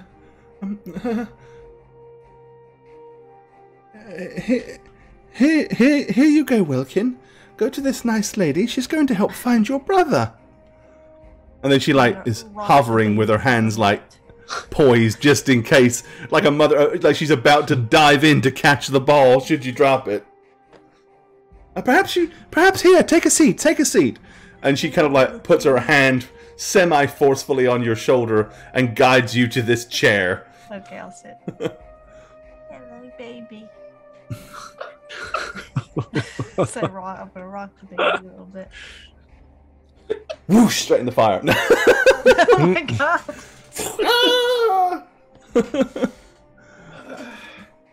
Okay. Yes, we have a few leads. That alchemist fellow, the maybe an artist who could draw a likeness, and I could then research more. Mm-hmm. The location. I'm gonna wrap the glove up in the cloth again, so it's not tainted or messed with, and just pack it away. Squirrel it away. If the details of the moon are of relevance, I do recall it had a shadow, a strange shadow in the moon itself that I had not seen before. Were there horns in the shadow? It was not horns, but it was a strange, reddening shape, almost like a teardrop. But it was dark red. I don't know the relevant. I mean, I would have to see it. I can tell you, several years ago, I remember there was a phase where the moon was purple, and that didn't bode well. I do recall. It was several years back. We heard many strange tales on the streets when that happened. Many said it was the forecoming of something terrible, and then, only a short time after, there was the arrival of Drakkar.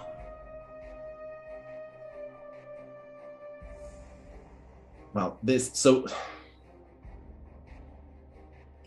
it is strange that you and your family would be afflicted by this curse now, when it was your grandfather who supposedly perpetrated it.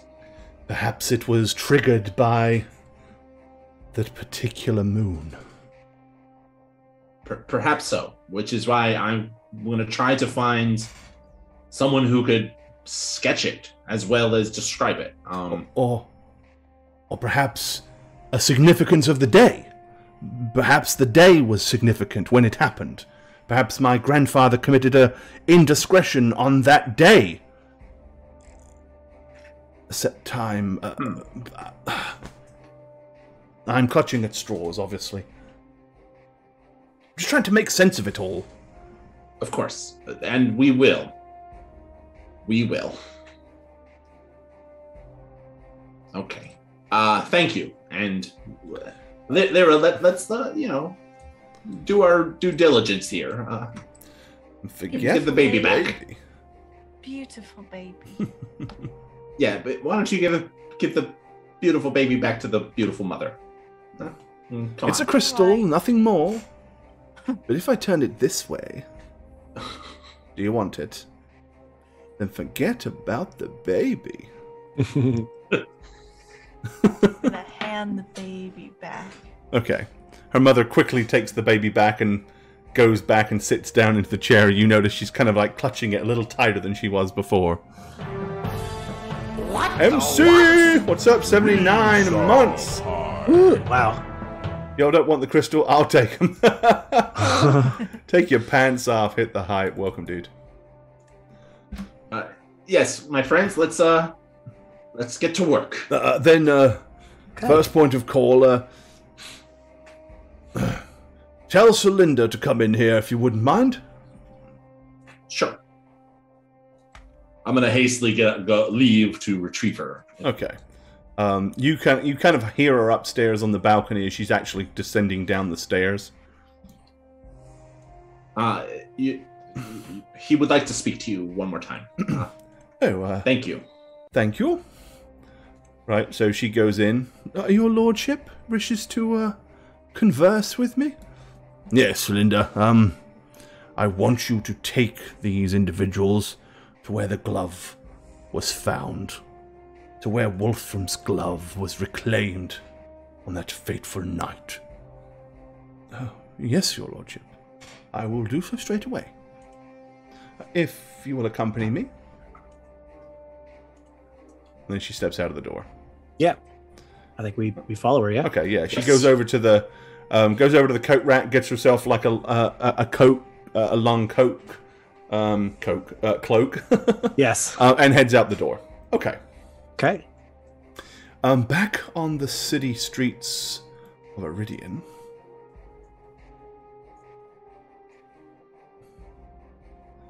Alrighty.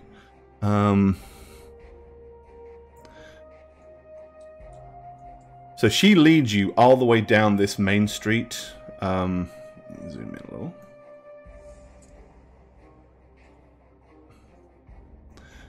All the way down the main street, past the magistrates, and then heads down this kind of like little side road down towards the park.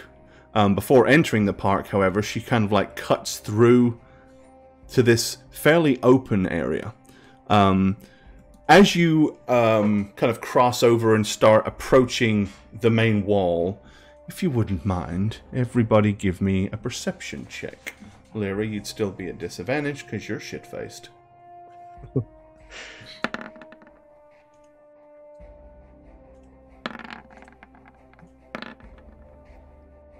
We got 16s, 18. Okay. So, yeah, 16s, 18s. So one of the things you notice is the ground here has been, like this whole area has been cleaned and cleared. Not all the way up to the wall, but kind of, let me draw you a box. And we'll do it in... So basically this area right here, as you're kind of crossing over it, you're aware that the stone has been smoothed. Any rubble or pebbles or kind of refuse has been cleared and deliberately moved away. But once you're past it and up to the wall itself, it's not. So it's like, just a small area there. I say small, a fairly large area, maybe 2,500 square foot or so, has been somewhat dealt with, as it were. She's not paying any attention to that. She walks right over to the wall to here, where you notice that kind of down on the bottom,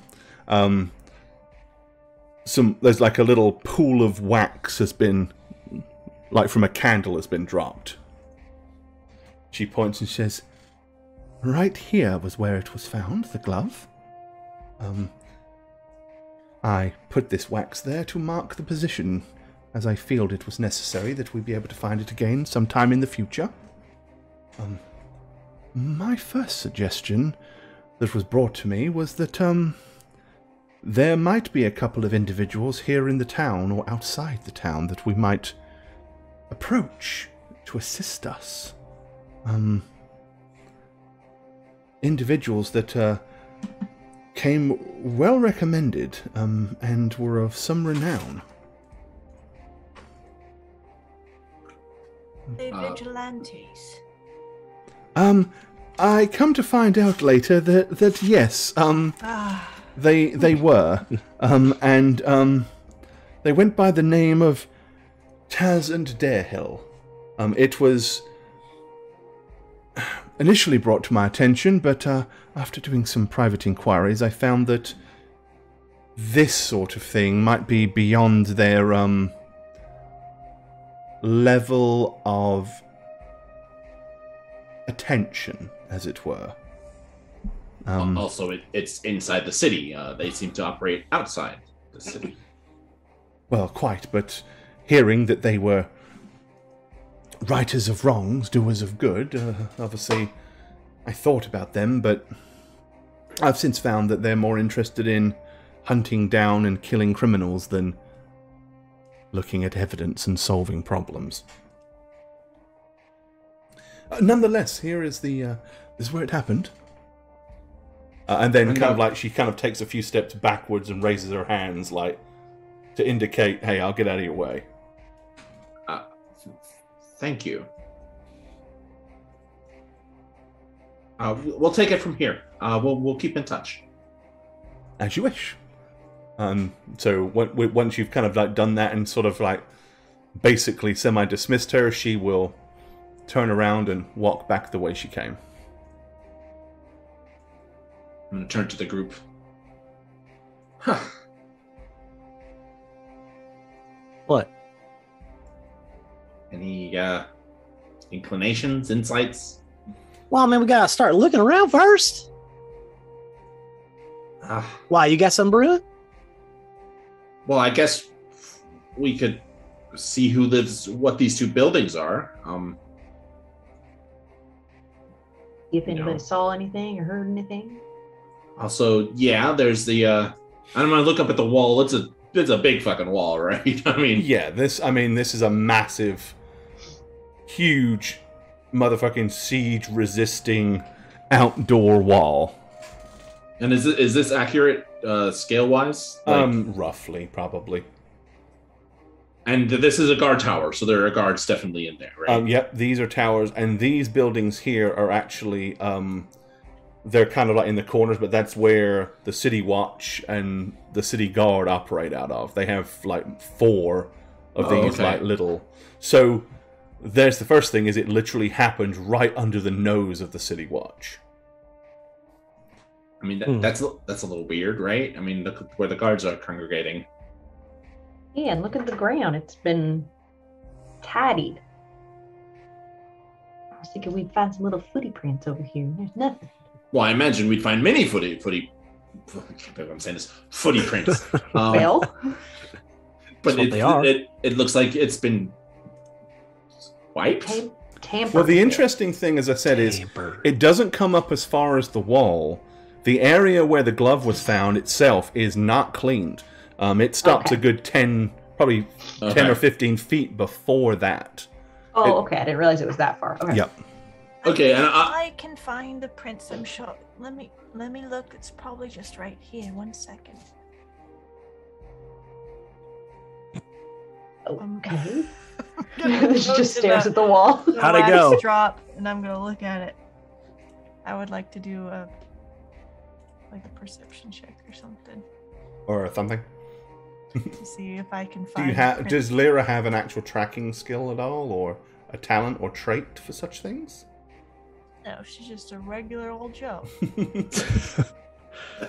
That happens to roll really well when she needs to. Apparently. Okay, yeah, give me a perception check then with your regular disadvantage.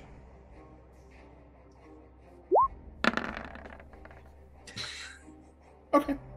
Natural one. Well, what Lyra does indeed find is a little over from where the glove allegedly was found. You find 2 sets of scratches on the wall, about probably 4 foot apart. One set on one side, one set on the other, kind of like slightly staggered like this. You find those, even with your 1. I found where the young man was making out before he got slashed. Come look. Okay. All right. Okay. Yeah, I'll head over there. You can see very clear marks in the wall where you've got 4 and that's grooves in the wall, and 2, as I said, about 4 feet apart, probably about that's where he was leaning staggered over 2 feet. A mistress of sorts and kissing her. He kissed her so passionately that she was able to force her fingers indentation into the stone wall. It's very angry. All right. Great So job. that's what happened before the glove came off.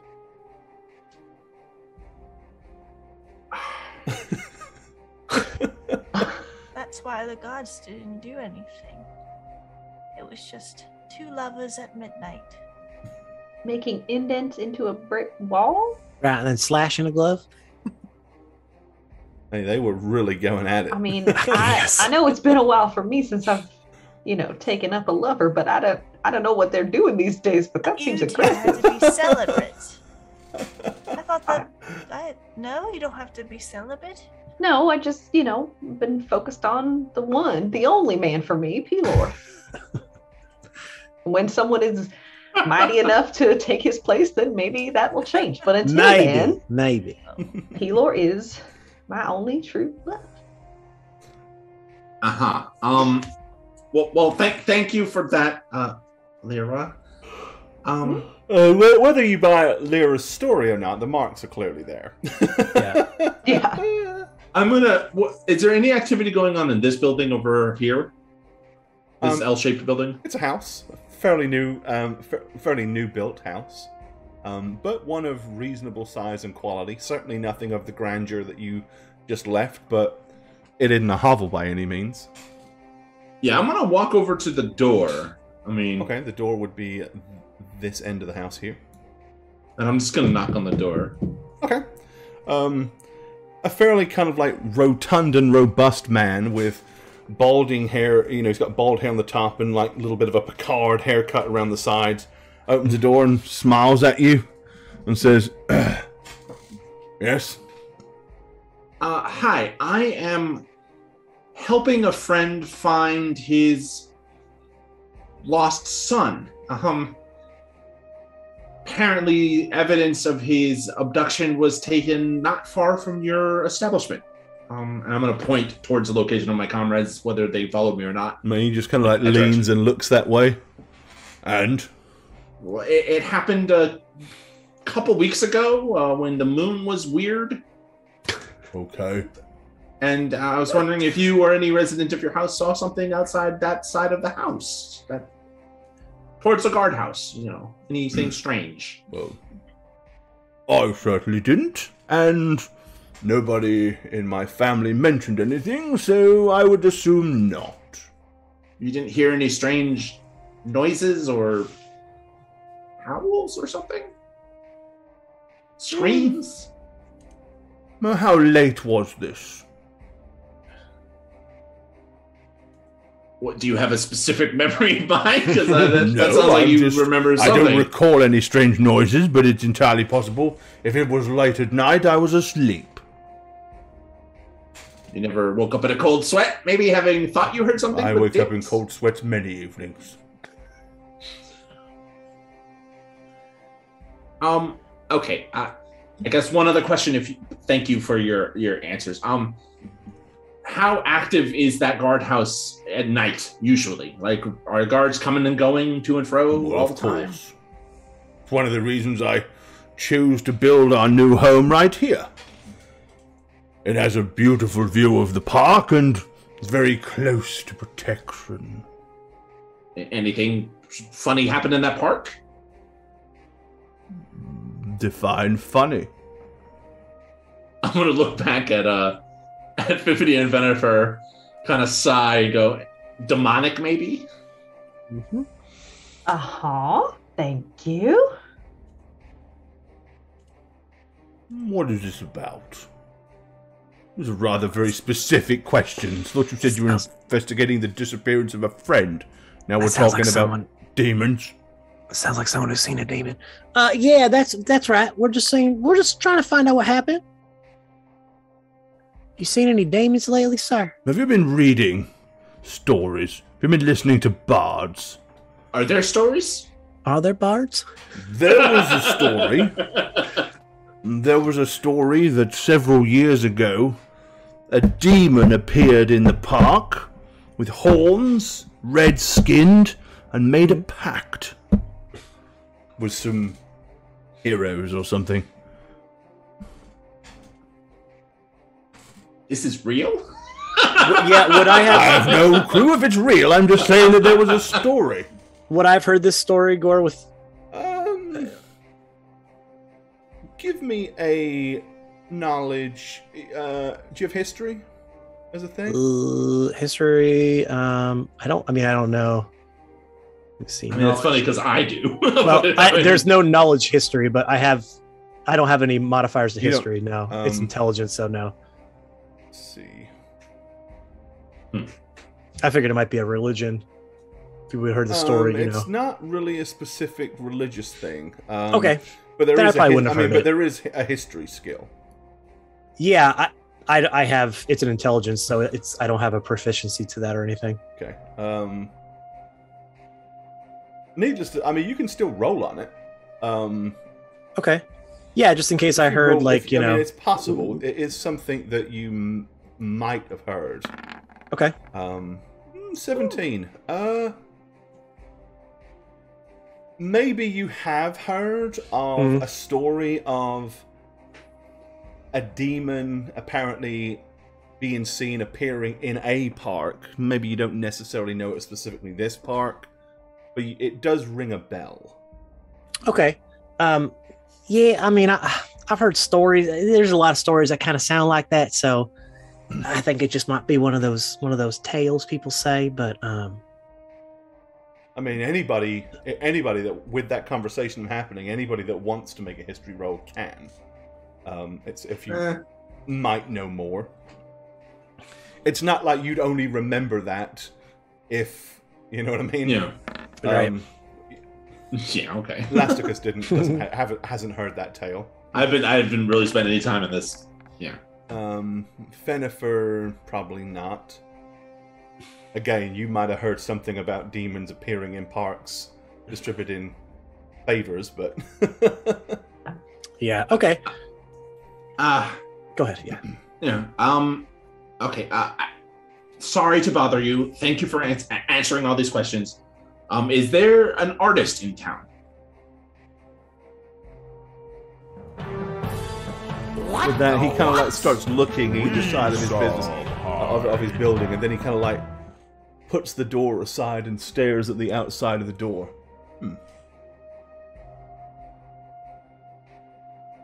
I don't see it. Do you? What? The sign that clearly says that this is a place to come to ask stupid questions. I fail to see how it's a stupid question. You live in this city. You show up here at my door randomly, unannounced. You bang on the door, start asking me about strange noises, demons, and then, out of nowhere, do you know what there's an artist about? These all seem pretty strange and bizarre questions to be asking a stranger that you've never met. I'm not a local, anybody off the street sir. These questions, rather than come to my door. I chose to ask you because you were closest to the crime scene. Yes, and I choose not to entertain your nonsense any further. Good day. and he shuts the door. Oh, he was rude, wasn't he?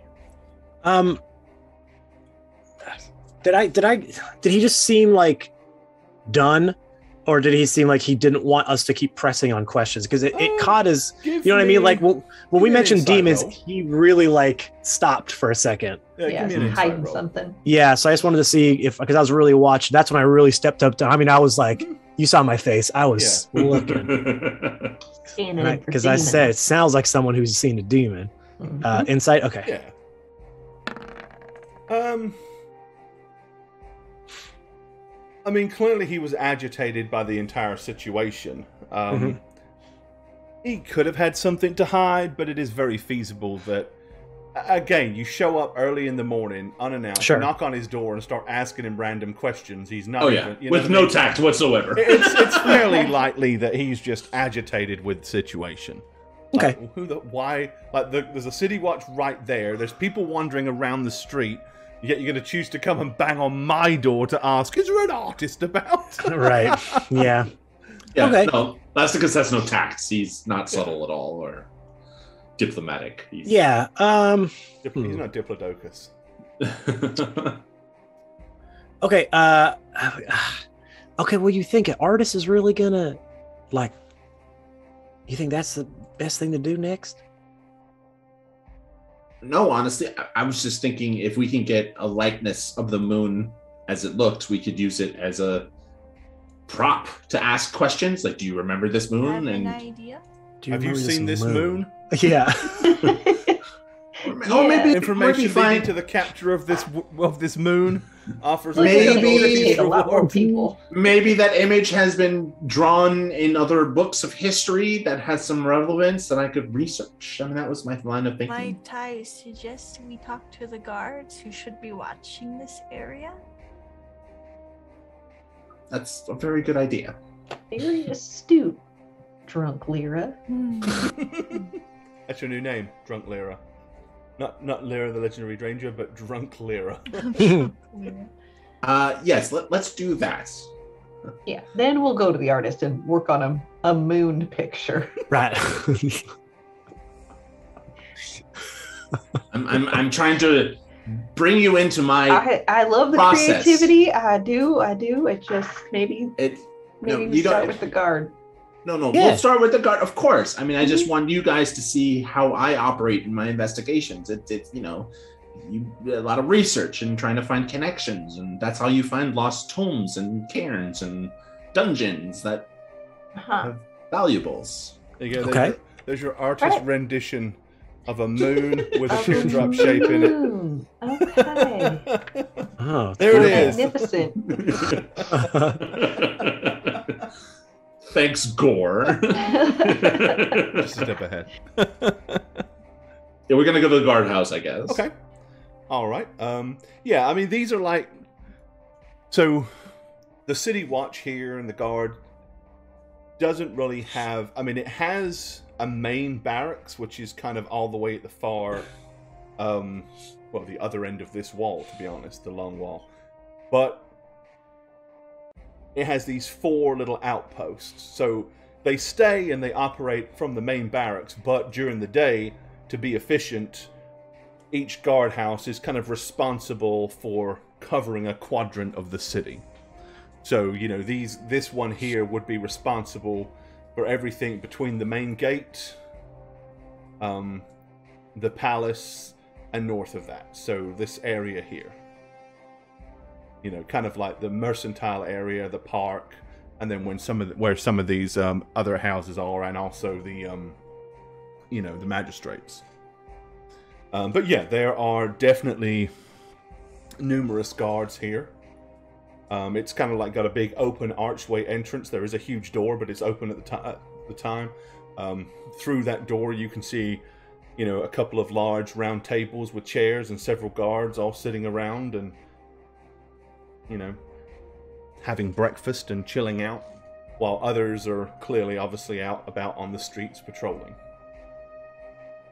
You can easily just kind of walk in, and one of them will look up as he finishes a bite of whatever it is he's eating and says, "Can I help you at all?"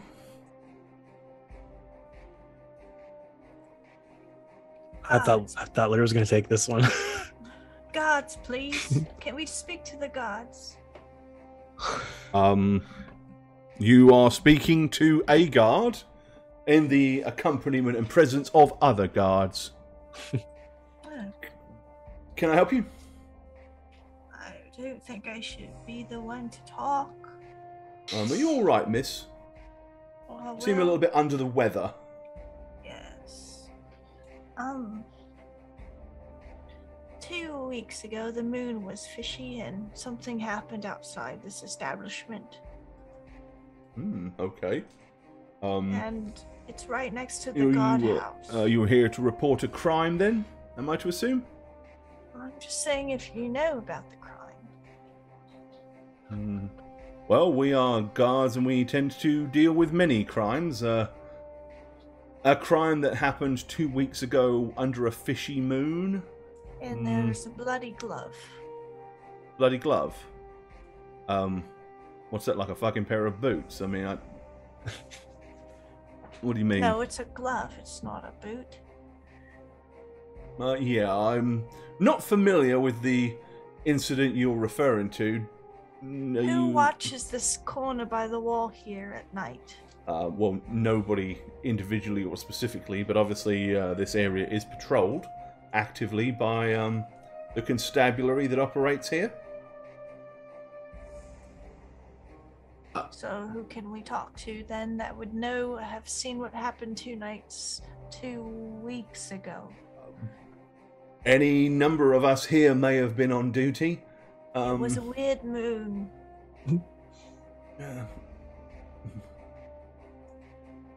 What does a fishy or weird moon look like specifically? And with that, he's like looking past her to you three and like help. Well, dang! I guess an artist would have been perfect for this situation. Like, you really got egg on her face now. Yeah, sure do. I guess. Do you have an event log? Do you guys keep track of activities or events that occur on a daily basis, nightly basis? Well, not exactly an event log, but obviously we record incidences and crimes that are investigated or dealt with. And are these fishy moon? Are these recorded chronologically? I mean, could someone refer back to? We could. So if we went to the last time the moon was full and look at what you guys witnessed? Well, we don't exactly note the phases and state of the moon at the time of incidents. Well, I mean, it's just on the day. But I suppose if you can tell me what day to look back at, I can refer to that. We can have somebody check the logs. So, I mean, I personally don't know what day it was, but my character would know. Yeah, but you know when the last full moon was. So I'm going to tell him that day in your region, as Craig Ferguson used to do on his show. All right. This is any particular thing we're looking for, or would you just like to know? Just general, anything happening north of the park. So a lot in of this information area is not stuff that we would normally disclose to just anybody. So if there's a reason you want to know this information, if you can give me some specifics, maybe I can determine what might be a viable. We are looking for a mutual friend of ours who was last known whereabouts were in this area, right around here. I see. So there was a disappearance of an individual. Yes, who was on last this seen day in and around this vicinity. Correct. He was last seen in the park or north of the park. So here, by the wall. Yeah, literally right outside your little court. I feel sure if something that happened this close, somebody would have paid attention to it and seen it. But obviously, let me go and check the logs, as it were. Thank you. Oh, not at all. And he kind of like wanders back and goes through a door at the back. Several of the other guards just kind of sit there and awkwardly look at you as they're eating and either wave or just give you a polite nod. Shuffle my feet. Look at Lyra. Lyra? Should we maybe dunk your head in some water? Yeah. Down the bench. Yeah. Yeah. There's a well. There's a fountain in the park. Okay, he comes back out. He says, nobody reported a disappearance, and no record or information about anything that happened right outside here, north of the park, on that day.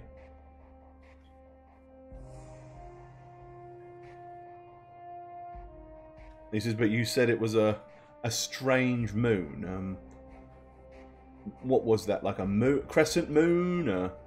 So it was the full moon, and apparently there was a shadow and some red imagery in there. One of the guards, like a teardrop. One of the guards, kind of as he takes another swig of his probably water or milk, he says, I told you I heard that weird noise. That was when the last moon was full that night. Do you remember? I said something to you, didn't I? Didn't I say something, Tom? Well, you did, yeah. I said I heard a weird noise. Sounded like a man yelling. Okay. And? Well, that was it. Walked outside and had a look, and there wasn't nothing there, so shrugged it off, thought probably a drunk, and had a quick wander around. Oh, that's right, and that's when I found that glove. We found a glove. That's. But it never led to anything. So you heard a scream, and then a glove. And found you a didn't glove. Right. That's right. A bloodied, clawed glove. Mm-hmm. Yeah, and I gave that glove. I handed that glove over to Ricard Cordell when he come looking. He said that his son had disappeared. You remember? Oh, was that all part of the same thing, was it? Oh, I think so. I think that was your glove, the glove you found. Well, remember I told you that man came to get and ask questions, and I'd given him the glove. Well, it was that Cordell fellow. You know, that hoity-toity gentleman from over on the east side of town. Oh, aye, all right then. Yeah, that makes sense. Oh, well, it would appear nothing was entered into the logs, but a glove was found. Would you like to show them exactly where you found the glove? Can do. That's not necessary. Yeah, I think we already know where the glove is. What's the weird noise? Like a... No, like it was more like a sort of noise. And that's not record. Why is that not logged anywhere? You've never lived in a city before, have you? No, actually, There I are always around. people yelling and crying out, and it's just city life. You're always hearing strange noises. Obviously, it was a cry, so we looked to see if we could see anything happening, but we glanced around and did a short circle. As I said, went over to the park in case it came from the park, but nope, no sign of anything. So we came back. Yeah, but I did find that glove, didn't I? Well, yeah, we found the glove. But honestly, I just picked it up because I assumed somebody dropped it, and maybe they'd come back tomorrow and say, did any of you find a glove? We got quite a few things in the lost and found box back there. Okay. Is there any alternate ways in and out of the city? I mean, through the wall, maybe? Through the wall? Not in this city. Those walls are impenetrable. They can't be breached. And any underground sewers or something? Being a city? Sewers? What's that then? Don't you have where refuse goes? Oh, the gutters. Yeah, people throw their refuse out into the gutters, and then the street cleaners come and mop it up every few weeks or so. I see. And is that why there's like a block of the ground right outside your place that's been swept? Oh no, that's new construction area. They're fixing to build a new house there, or building or some sort. Oh. Okay. When did that start? New construction. Oh, when did they clear that area? A few days back. Do you know who's going to live there? No. You don't. Not the sort of care. thing that. Well, it's not really the sort of thing. We would introduce ourselves and become acquainted with the individual once he built the house and moved in. As it stands right now, no house, no one to acquaint to. So do you think, with the information regarding the glove, do you think a crime was committed? Are you wanting to report a crime now, a missing person? No, we're just friends inquiring. We're not. It would not be. That's what that Cordell fella said. Do you remember? What did he say? That Cordell fella asked if we'd seen his son. And we said no. And then you said the same thing to him. Did you want to record a person missing? And he said no. So are you here to not report the same missing person as he didn't report? Like, why wouldn't he want to report it? He said no? At the time, he did, yeah. Did you ask why? No. What's that? Huh? They didn't want to. I thought you said haunted. Haunted. Discretion is advised. Yeah, but still, you think he won't? That isn't. That's Good one. Stupid. That is a little. I mean, I guess because of who he is, he doesn't want it known. But even with the guards who were, I mean, we can talk about that later. But anyway, I feel like you would want to tell somebody. Right? Did he seem upset, or how did he act? He seemed quite concerned. He said his son had disappeared and just wondered if we'd happened to see him. He said he hadn't come home that night. Said no, I hadn't seen him, and he said, okay, fair enough. And it was about then that we pointed out that we found the glove, and he said, oh my lord, that was my son's glove, and then he shut it off really quick. Huh. At that point, he seemed very concerned, didn't he? Well, yeah, he did actually, quite beside himself, in fact. But didn't report it. Well, again, if Lyra says is right, they're not trying to make it be like, the scuttlebutt of the town. Well, it didn't really work now, did it? But Well, right. yeah, okay. Anyone else looking for anybody else missing, or any other kinds of gloves coming up? Matchless? Don't know about any missing gloves, but I mean, it ain't uncommon to have reports of missing persons. But that ain't nothing new or nothing untoward. It's just part of a game, city life. You just have it This on many a milk people carton living and together is call it a bound to day. be crime. That's why we're here. Yeah, you guys are doing Serve the public bang-up trust. job. Protect the innocent. Aha. Uphold the law. Mm-hmm. You know any artists around? Artists? Yeah, like a sketch artist maybe that we could describe something to, and they could draw it for us. There was an artist come through town. Apparently he was some sort of magician. What? They say he was able to draw 80 frames per second. Strange accent. Obviously wasn't from around here. Huh. Do you have a name? What was his name? Don't recall. Very funny accent though. What'd it sound like?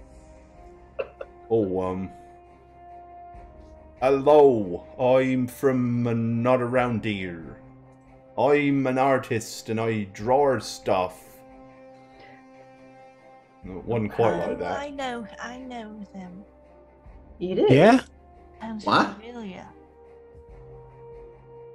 Do you know how we can find him, or Familiar like your cat? what is with you and familiars? Are you? You're pretty hung up on him. Really? I'm sorry. That has nothing to do with anything. He left very happy Excuse me. though. He bought a round of drinks for everybody down at the Stagger and Stag When was this? about 2 weeks ago.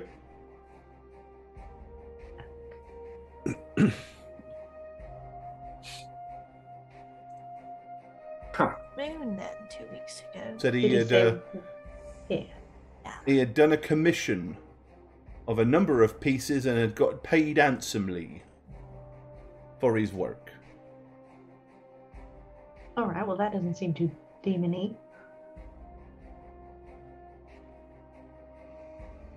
Well, fellas,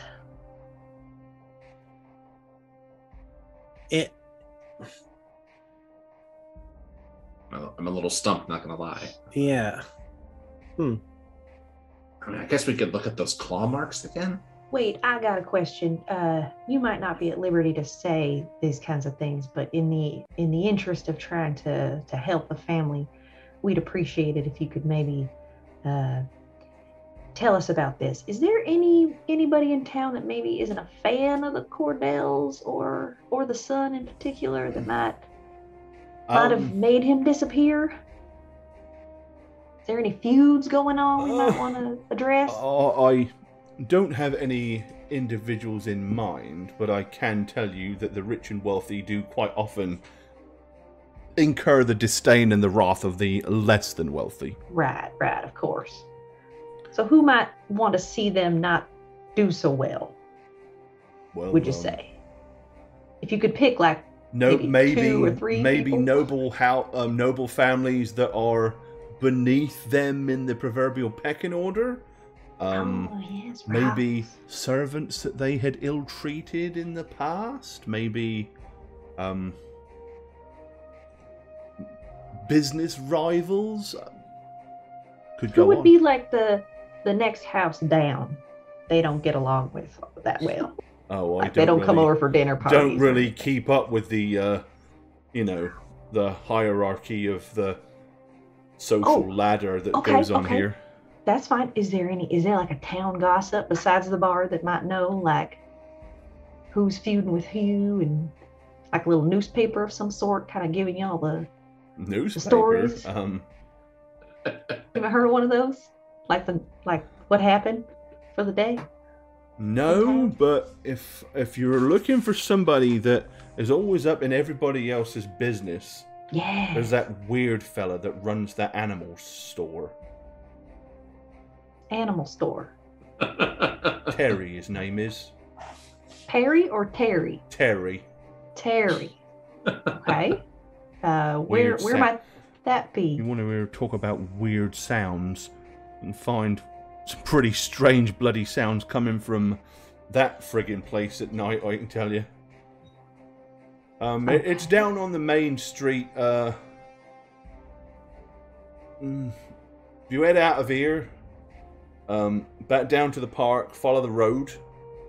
When you get to the corner, take a right, past the palace, over the crossroads, and it's second down on your right. The Munificent Menagerie is the name of the establishment. Oh, hey, we passed that yesterday. Yeah. That was weird, if I recall. Not always weird. He's weird. Okay. Well, it's a lead. Thank you, sir. I think we'll go check that out. See what we can find out. Nope, suit yourself. Thank you for your time. I'm gonna leave. Okay. And I'm actually gonna return to Lyra's marks, even though she's drunk. She did mention 2 claw marks. Yeah, I mean, she pointed them out. You can see them. I'm gonna look up. Are there more claw marks? No. There are only those 2. And how far up can I see that there are none? I mean, would I have? I mean, because I could just cast a spell. To so the first set, the lowest set is about 3 foot up the wall. The next set over here is about 5 foot up the wall. But then there's no more above that. Okay, that is a little strange, though, right? I mean, That they start lower, not higher. Is that what you mean?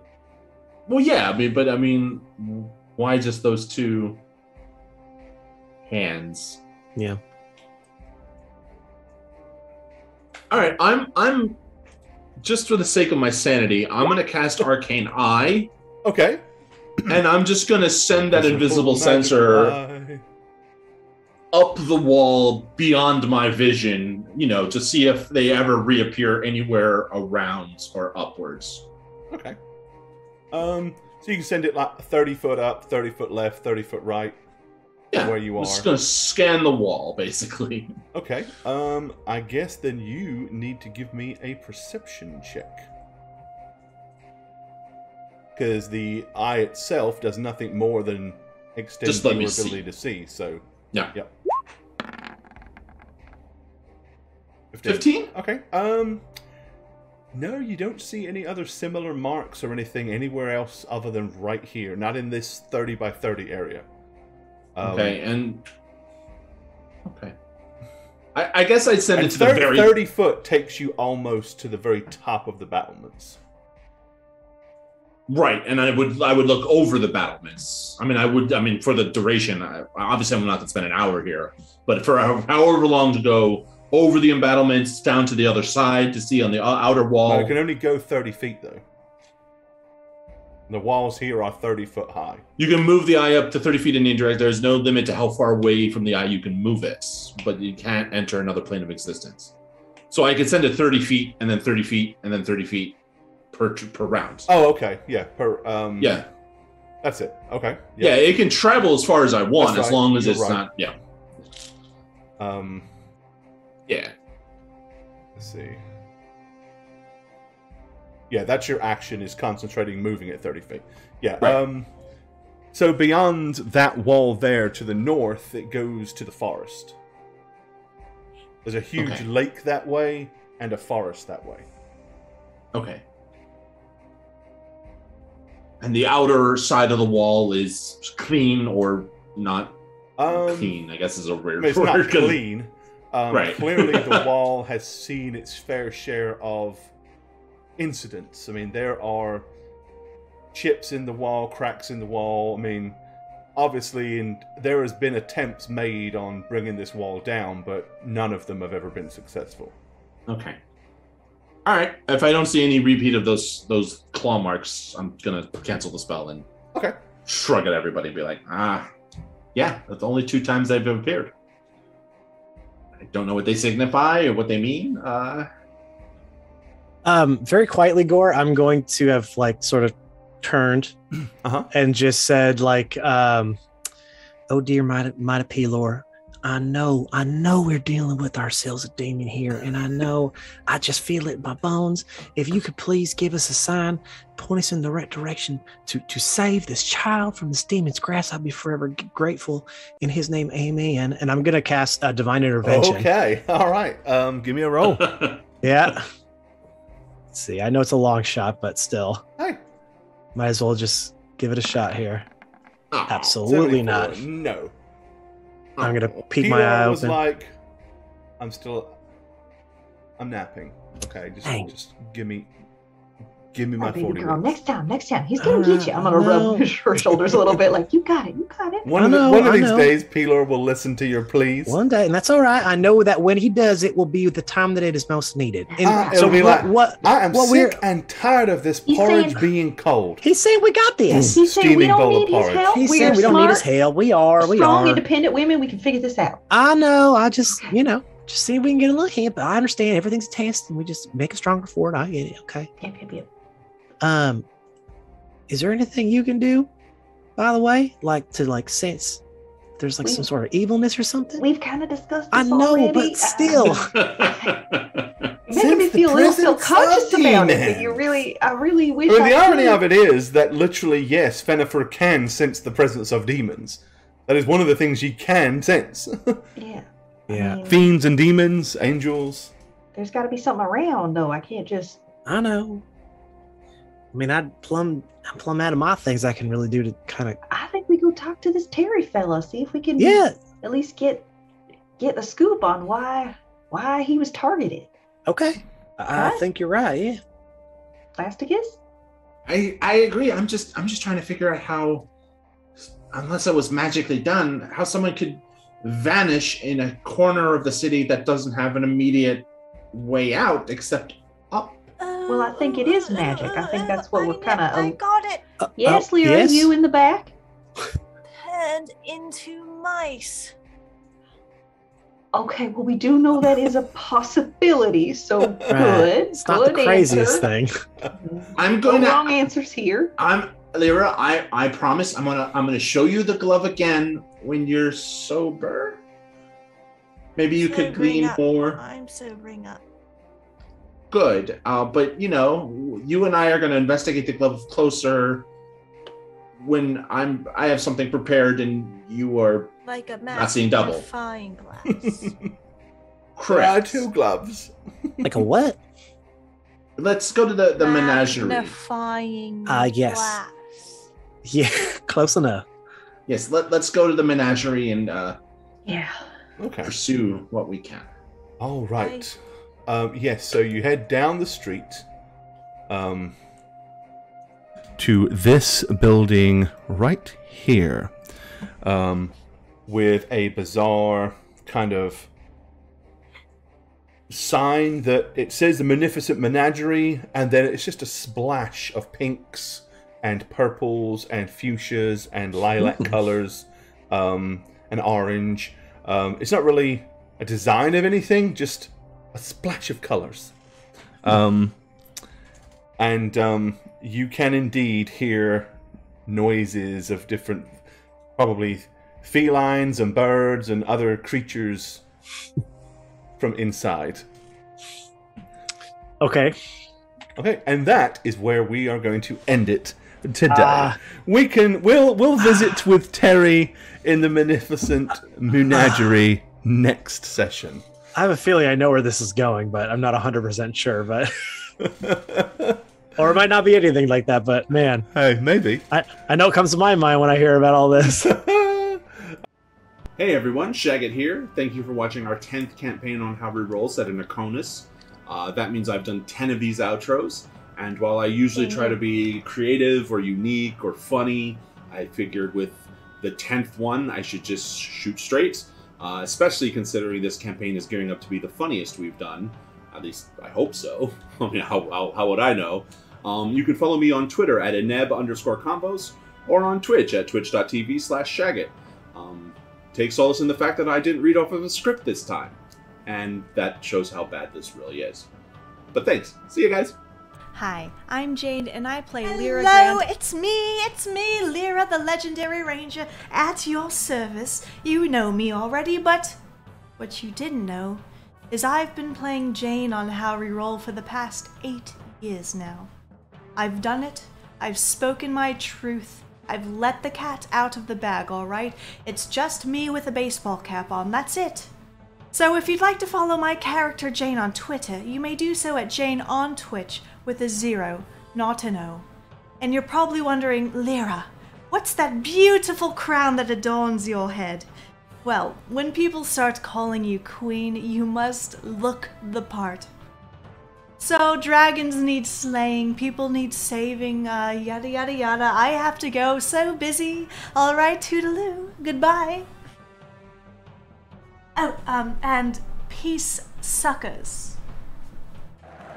Our next and final contestant here at the Outro Olympics, Matt Patullo from How Reroll. He is bursting with potential, teeming with talent, but just can't get his technical game tightened up enough to bring home the gold. He's been working hard in the off-season.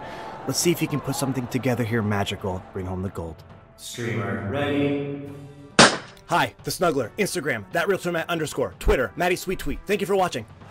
Yes, he has done it. Ladies and gentlemen, he has done it. What a great day for How Reroll. What a great day for humankind.